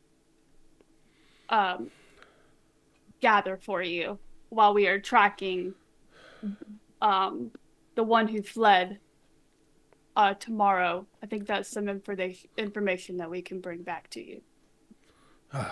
Excellent. Hopefully that big galoot, I was going to say brute, hopefully that big galoot leaves some substantial footprints as it ran outside of the winery itself too. I will probably have to be close to him during this next during the scouting, so I can make sure that he doesn't go a little overboard. So where we can at least capture one and see if we can get some information out of him. What that means is don't let Brute near it because it probably won't live past it. Somebody else may need to capture it before Brute gets anywhere close. Because he'll take his hammer and be like, think. Now that I know it's a hammer. And I tell y'all just to, you know, look out for yourselves. Talking to Gillig and Aver. If you see him charging in, it's best to just get out of the way. You do not want to be in his warpath. It can get very ugly. I've witnessed this so far. Yes. Yes. You're telling me. I'm like 1/3 that guy's size. Are you kidding? I don't want to be. Even on good days, I'm trying to keep my space. Well, then you have your wits about you, which is surprising, but, you know, I'm glad you know. Huh? This guy's eating the paint over here, and you're talking to me about not having my wits? Well, I'm sorry. I guess I'm judging a book by its cover. Well, a short guy is automatically doesn't have as much intelligence. There's not enough space for it. An oddly human assumption. Well, I will not make that mistake again, I promise. Thanks. What's funny about this is Trinley isn't any taller than Gellick is. Right. What's on here? I'm sorry. I guess I'm so used to being up high on Brute's shoulder. I've forgotten about how tall I am. Tell you what, I won't be asking for any Brute rides. It's all you. Oh, they are definitely a trip to have. I must say. Oh my goodness! What did I just see? The hell? Troy, you did not have to come back. Oh, Troy, thank you so much. Oh man, that's awesome. That's gonna be, oh boy. Troy. Well, I guess Troy did give us, you know, a little bit of a challenge because it's not fun when a DM doesn't have, you know, anything to throw at us, you know, like Curtis did in the Champions game. Hey, Bunny, shut it. Well, I'm saying that needs to be the end of it, though. That's that's gonna come in handy. I'm sure it is. I'm sure. Yeah. Do you have any questions that you want to ask them before we head towards the morning? No. I think I'm saving my questions for my companions in private. Is there anything that we should be wary around these parts? I've cannot say I'm familiar with them. Any that you would know of? Like any, you know, traps or that y'all have said that we don't know anything about, or no. Once Dell says once I lead you beyond the village's things, we'll be clear of any such traps, and on the way back, as long as you stick to the roads, once you get back to the road, you'll be fine. He thinks I don't recall any. I don't know that we've had any issues with strange creatures. I mean, there's the standard forest life. There might be, you know, there may be the occasional wolf, but those are rare. They normally don't venture too close to here. We've hunted them in the past, hunted them down in the past to call their numbers, and you should be fine with that concerned. The biggest threat that I'm aware of is the things that have been harassing the villagers now for some time now. Good to know. Thank you for that, for that little tidbit of information. Well, so after the meal's over, they show you to a large spare room that they have, and you see that they've put out some bedding. Actually, they get you. They look at you. They look at and she says, "Do you would you like your own room? I know parties are used to camping together, but given that you have the opportunity, would you prefer your own room?" Oh no, I am very comfortable sleeping with my brother figure. We've done it many times in the past, so Her face is kind of perplexed for a moment. not in that way. At your choice of wording, she doesn't say anything, and she changes and lets it go. Well then, He is my protector at night, so I mean, phrasing's still a thing, right? Nice. And tomorrow you're heading into the danger zone. Mm-hmm.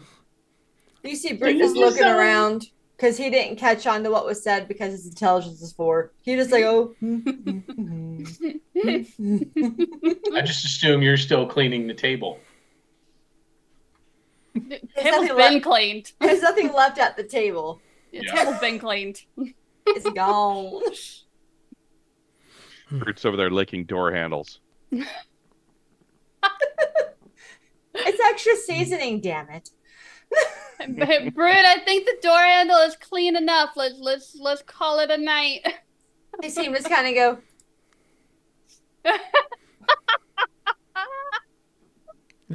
Oh boy. Oh, man. The night passes in calmly. There are no further attacks this evening. And the dawn comes a little too early for some of you. That the wine was potent, and getting up in the morning, you find yourselves in need of water. Which, amazingly enough, fresh pitchers of water are located as soon as you open your door, right outside, as well as a small basin in case you wish to splash some water on your face. And not long after that, the smell of breakfast is on. Dawn never comes early enough. Yeah. Wakey, wakey. I'm assuming our water skins are full, or are they empty? You can actually, they have a well from which you can refill your water skins. That's what I'm gonna do. I'm gonna refill those. Yeah, use it a little bit on the journey, but not much. So the weather has been actually rather temperate.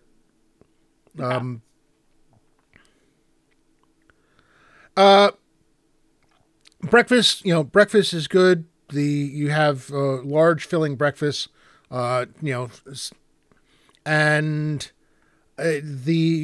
Poppin and Ruby actually walk you and Del and Tyrella out to the basically all the way to the road, and says, good luck to you all. May you return safely. Thank you. We appreciate that, the well blessings on our journey. We will hopefully come back with what you seek regarding information of why these attacks are happening. Thank you for your hospitality. It's everything I've ever heard about of your villages and your towns.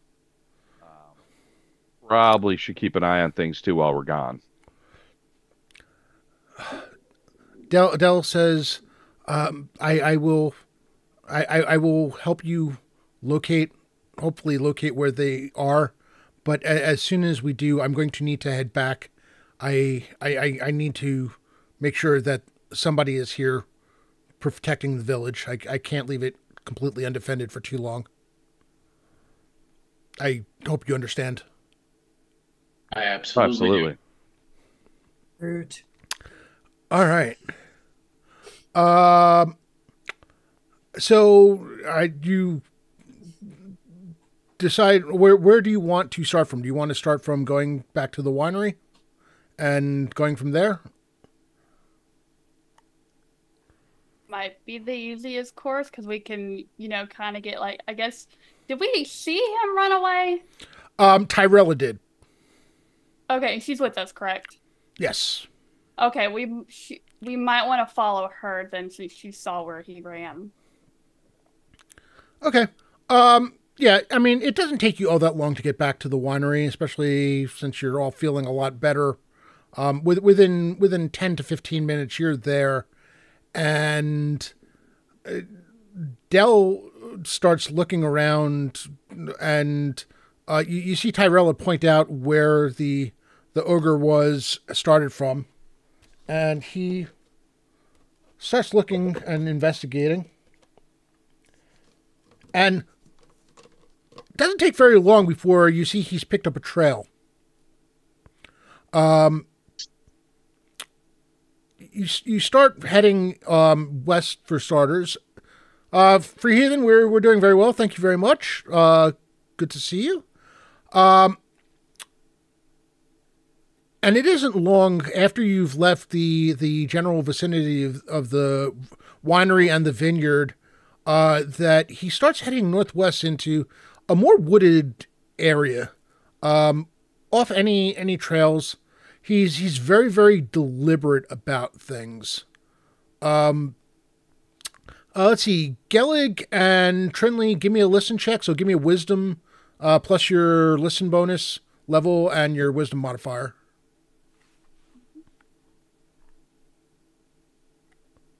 I got level 24. bonus and then the d20 roll. Yes. 18 again. All right. I got 24. Okay. As two of you are listening, things sound pretty normal. There's the early morning chattering of birds. You can the occasional rush from a bush or a shrubbery of some sort of a small burrowing animals. Gellig, actually, one of you catch sight of a what looks to be originally you're not quite sure, but as you get closer, you realize that it looks to be a gopher, and you are sensing no sense of fear from the gopher. It seems to be really calm. You because as gnome you've got that innate empathy. Looks at you with curiosity, and then wanders off. Yeah. Nothing has spooked it. Us being there didn't spook him. So you're saying there's something else that spooked him that's around and about. He took off. He looked at it, and he looked at us, looked at me. Nothing that inherently was scary about it. You know, in terms of what he wasn't frightened by anything. So maybe that gopher hadn't been around, but when that ogre may have passed through though too. But you would think that if that thing was lumbering through here and running, it would have caused enough pounding on the ground that any of these burrowing animals would have felt it. It would have been unnatural. Agreed.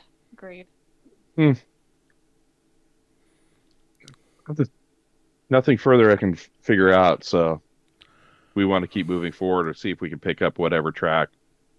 I honestly don't know, unless it's obvious. Brute, with a little bit of joy in your heart, you realize that if it ever came down to it, there seems to be plenty of game in this area of the forest that you could hunt if necessary. Though you're not far away from civilization, far enough that you need to worry about it. But if worse came to worse, you'd be in good shape. Things get a little quieter after a bit. The early morning bird song calms down, and there's a sound of a water rushing somewhere, and you come across a small stream. At which point, Dell stops and he says, "You know, I think they're might be using one of the caves nearby. The tracks stop here, but this would be a good place for them to camp out if necessary." I do see your point, which is a very good one. We should probably be on our guard.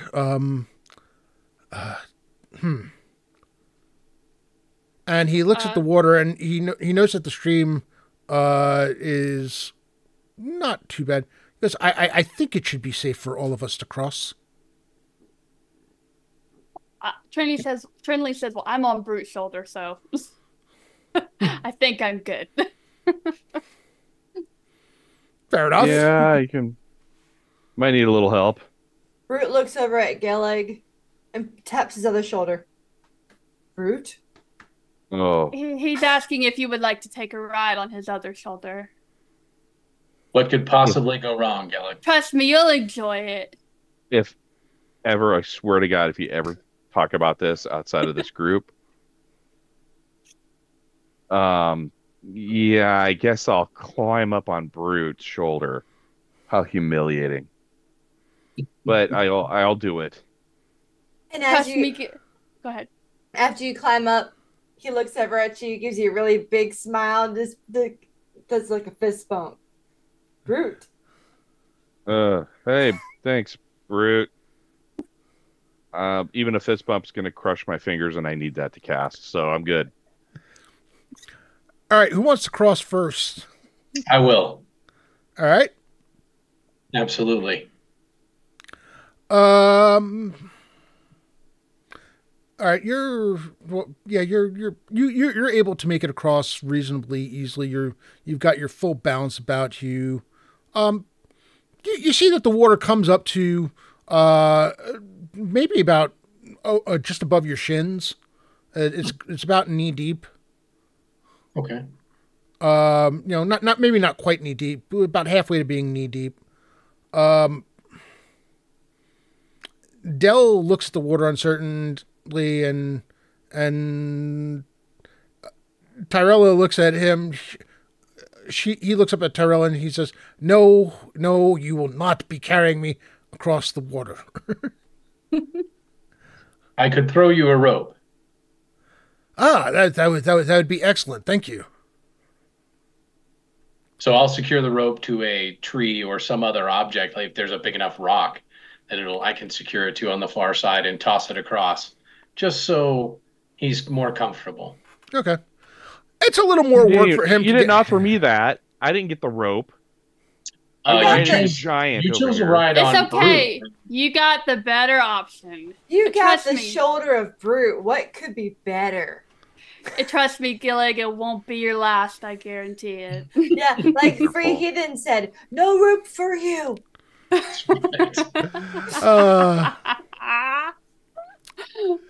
Remembering all this. Dell pulls and manages to get across. It's basically almost pretty much waist high for him. But the water is not rushing too badly. He's able to get himself across and kind of shakes it out. And Tyrella says, "Brute, after you. You've been carrying these two. Go. I can wait." So he just starts walking. Okay, Brute, because of the fact that you're carrying the two of them and don't really have a good way to balance yourself, I am going to ask you to make a dexterity check for me. That's fine. What's my dexterity again? You're going to roll a d20, use your dexterity modifier, and your level to it. Okay, so I'm level 13, modifier 1, so I need to get a 14, is that right? No, that's or 12. It's a primary attribute for you, right? No. Dexterity is not primary? Nope. Ooh, okay. Yeah, you need Oh God. you need to roll a d20. Let me know what you have on a d20. I don't want to now. You're going for spin. Use your special. Use some of those regulars. I'll even Yeah. offer some regulars. Okay. Yeah, I don't want to get use a regular. dumped in my head. All right, I'm gonna use some regulars. How many you want to use? I'll use 2. How many? What? I have 4, right? I have 4. Choosing Okay. two. Well, because I don't know what the hell we're What? about to get ourselves into, and I tend to run into shit. Yeah. How many regulars do you want to use? So you. I'm gonna use 2. All right. It's half my regulars. Okay. Use the 2. Oh God. What could possibly go wrong, LB? Well, hi. I'll be. I got Swear to it. God, I want to get dumped on my head. 17. Hey! That's 17 with the 19 and your level. That's more than enough. Let's go. Burgess basically struts across the stream as in nothing but a thing. Just yep. Oh, that could have been bad. We're about to Oregon Trail that shit. That's all we needed. Right on my gnomish dome. And then Gullig would have been like, I'm never getting on Brute's shoulder again. I'll still ride up here. You died I've from been through worse. dysentery. That's why you never diss Incredible. Terry. Oh God. Oh, that was close. Okay. That would have been funny. That would have been funny. Not really. And That wouldn't have been funny at all. The best part is I have a rope too I could have used if I had thought about it. So apparently the only one smart in this party is Sir Aber. Hey, I Yeah, thought then. of my shoulder. I wouldn't say okay? that. That's just 10's a little higher than 4. That's all. Oh man. And Just a little bit. Tyrella makes her way over, and Del just asked that if you could leave the rope so that he could make his when it's time for him to make his way back, that he can use it. I hope it's still there by the time we get back.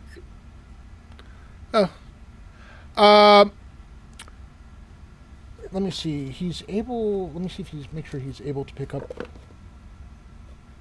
Yep, he is able to acquire the tracks on the other side, and it is not long before you find yourselves coming up to a slight clearing, at the far side of which is the mouth of a cave, where with what look to be two bugbears keeping guard, though Bears. possibly quasi asleep. They don't appear to be keeping the sharpest of guards. Let's just say that. They're not paying very, very close attention. However, that is where we are going to pause for this week, and we will be picking it up here in 2 weeks' time. So, first of all, I want to thank all of our viewers, those of you who provided bits for me and for the party. There was a bunch of you. I really appreciate it. Canadian Ancient Gamer, thank you so much for all those gift subs, and everyone else who contributed subs to the hype train, which was pretty awesome. I'd never had a golden Kappa hype train before, so that was new, really neat. And thank you to my wonderful players. I was so excited to get the 4 of you together, and it is everything that I had hoped it would be.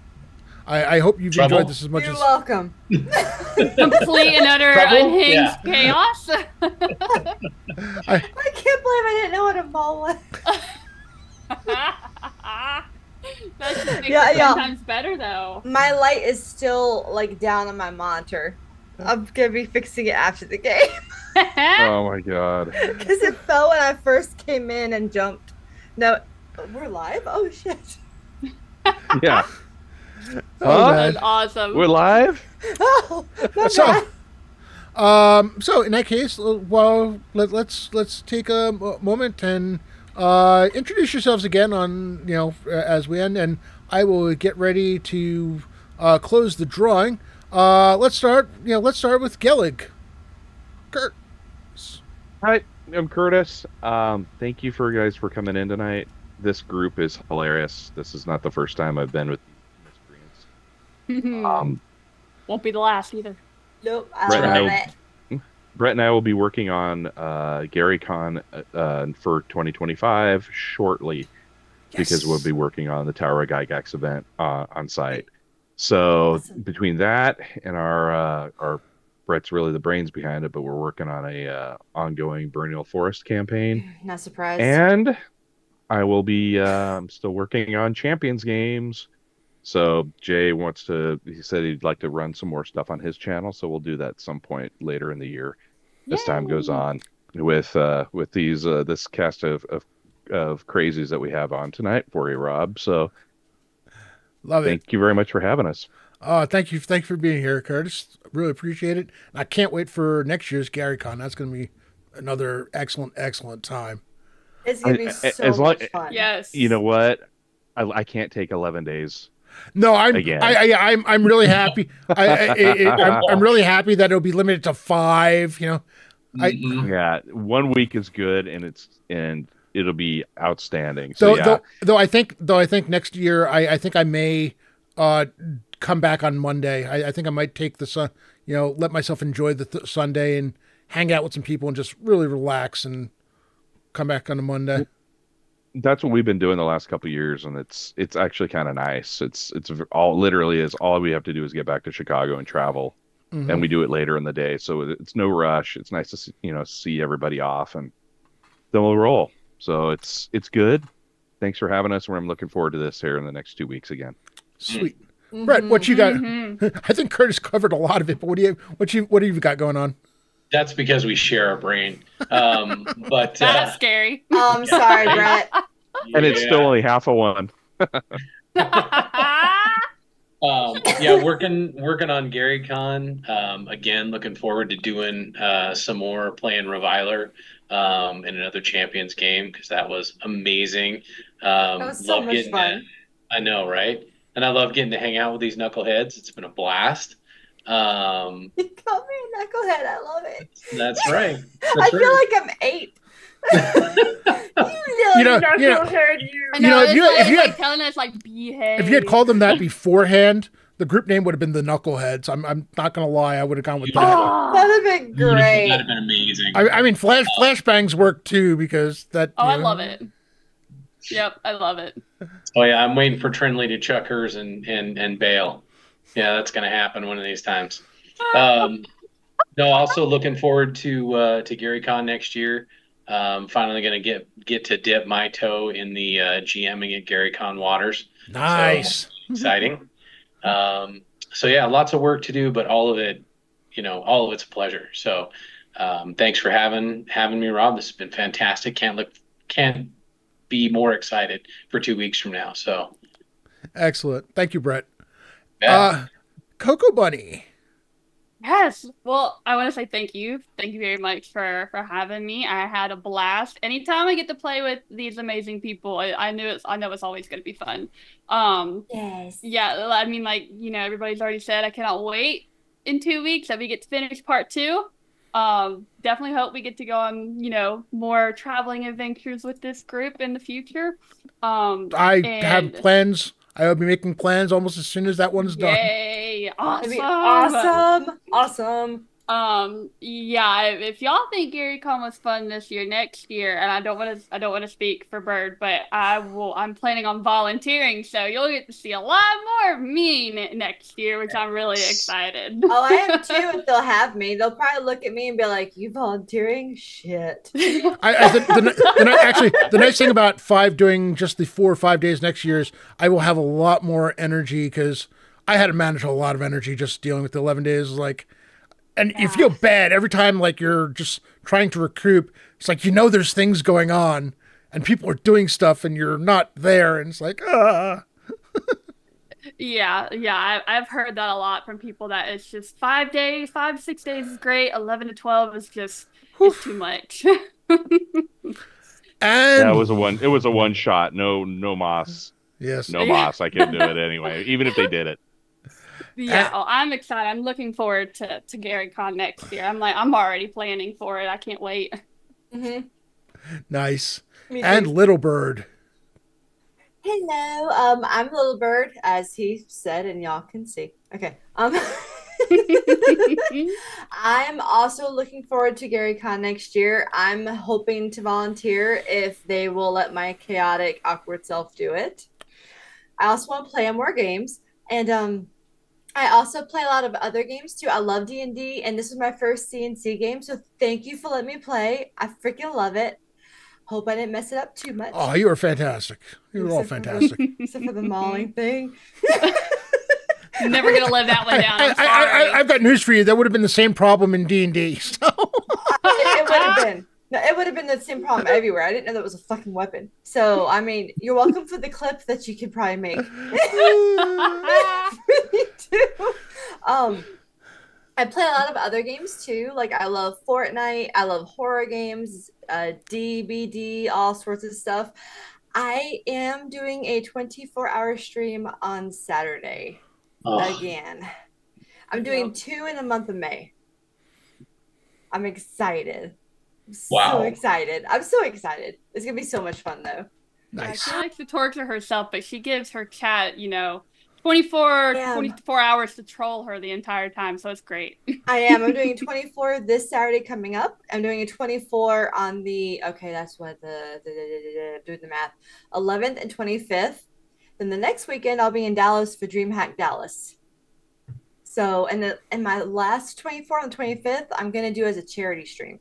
So it's going to be really fun. Awesome. What charity are you producing with? I'm actually going to be doing BB Jess's charity stream. Okay. She's got it open, and I'm one of the streamers that I'm going to be doing it with her. So it's going to be really fun. Oh, very cool. I'll know more about it when it gets closer. All right.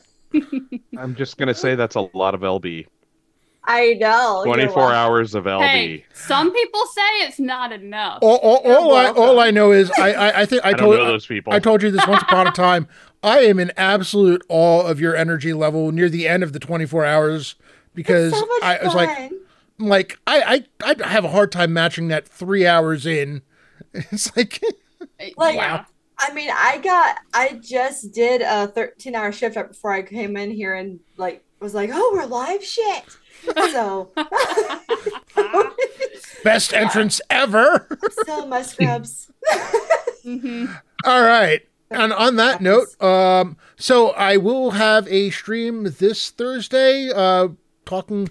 I'm not sure what the hell I'm going to talk about. Last week was clerics and paladins. I'll find something to talk about this Thursday, but and in 2 weeks, so that'll be Thursday. It might be a little later. Normally it's at 6:30 p.m. It might end up being at 7 p.m. Eastern. And then I will be off for a week because I will be traveling down to Virginia for work. And then the following weekend we will see actually no, hold on a second.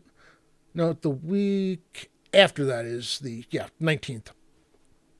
I will be back the week after that, and we will have. That is the 19th. Never mind. Yeah, after I get back from Virginia, will be the week of the 19th, where we have part 2. Whew.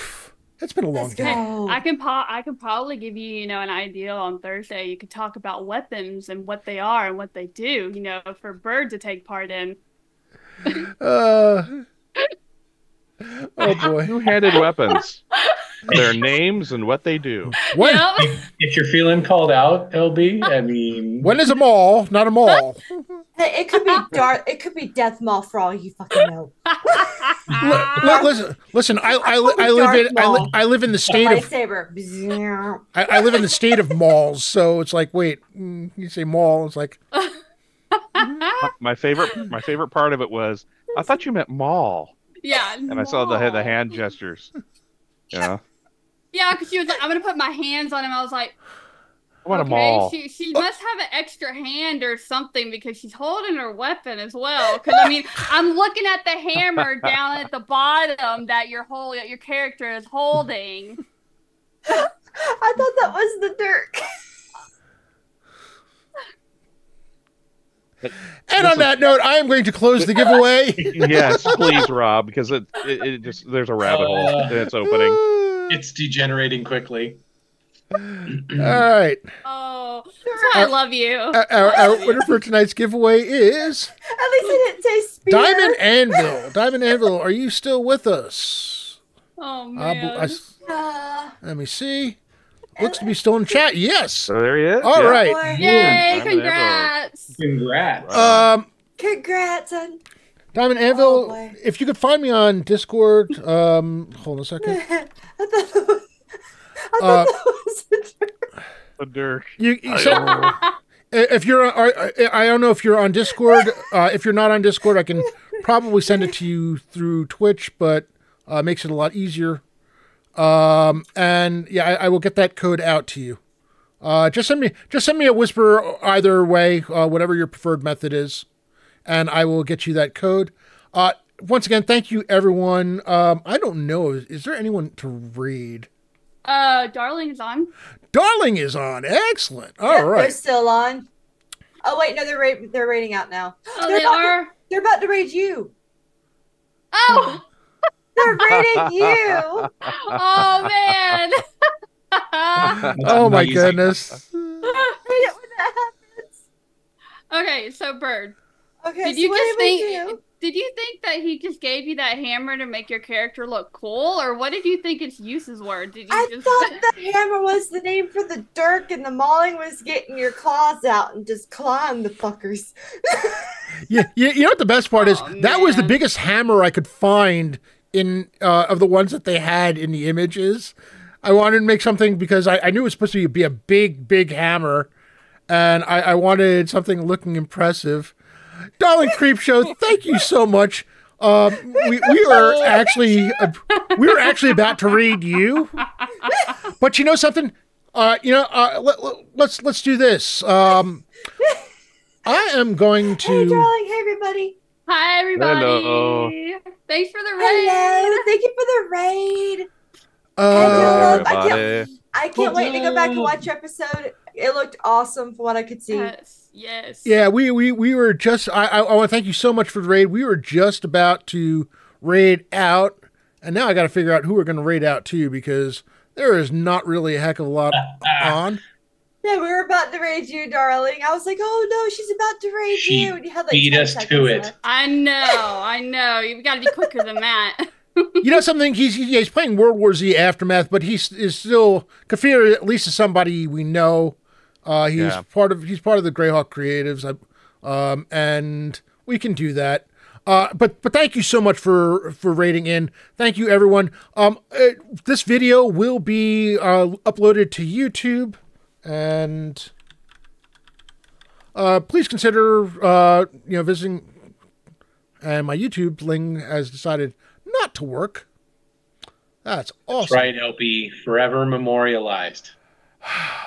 Oh, I'll probably clip that shit. I hope so. I hope so. Please. You should absolutely, especially that part. Yeah. Totally own my it. hands That on was it, I was awesome. like, And all of y'all's faces were so confused. Like, what is she doing? I was like, just let her roll with it, see where it goes. It's kind of where I was at. Yeah. Y'all I honestly thought for a second, idea. was it like, no, it's not like a big area of little halfling shops. Like a Yeah. And when like you a said that, Sparrows or when you something? tore into him, I was like, no, a hammer could do that. Oh.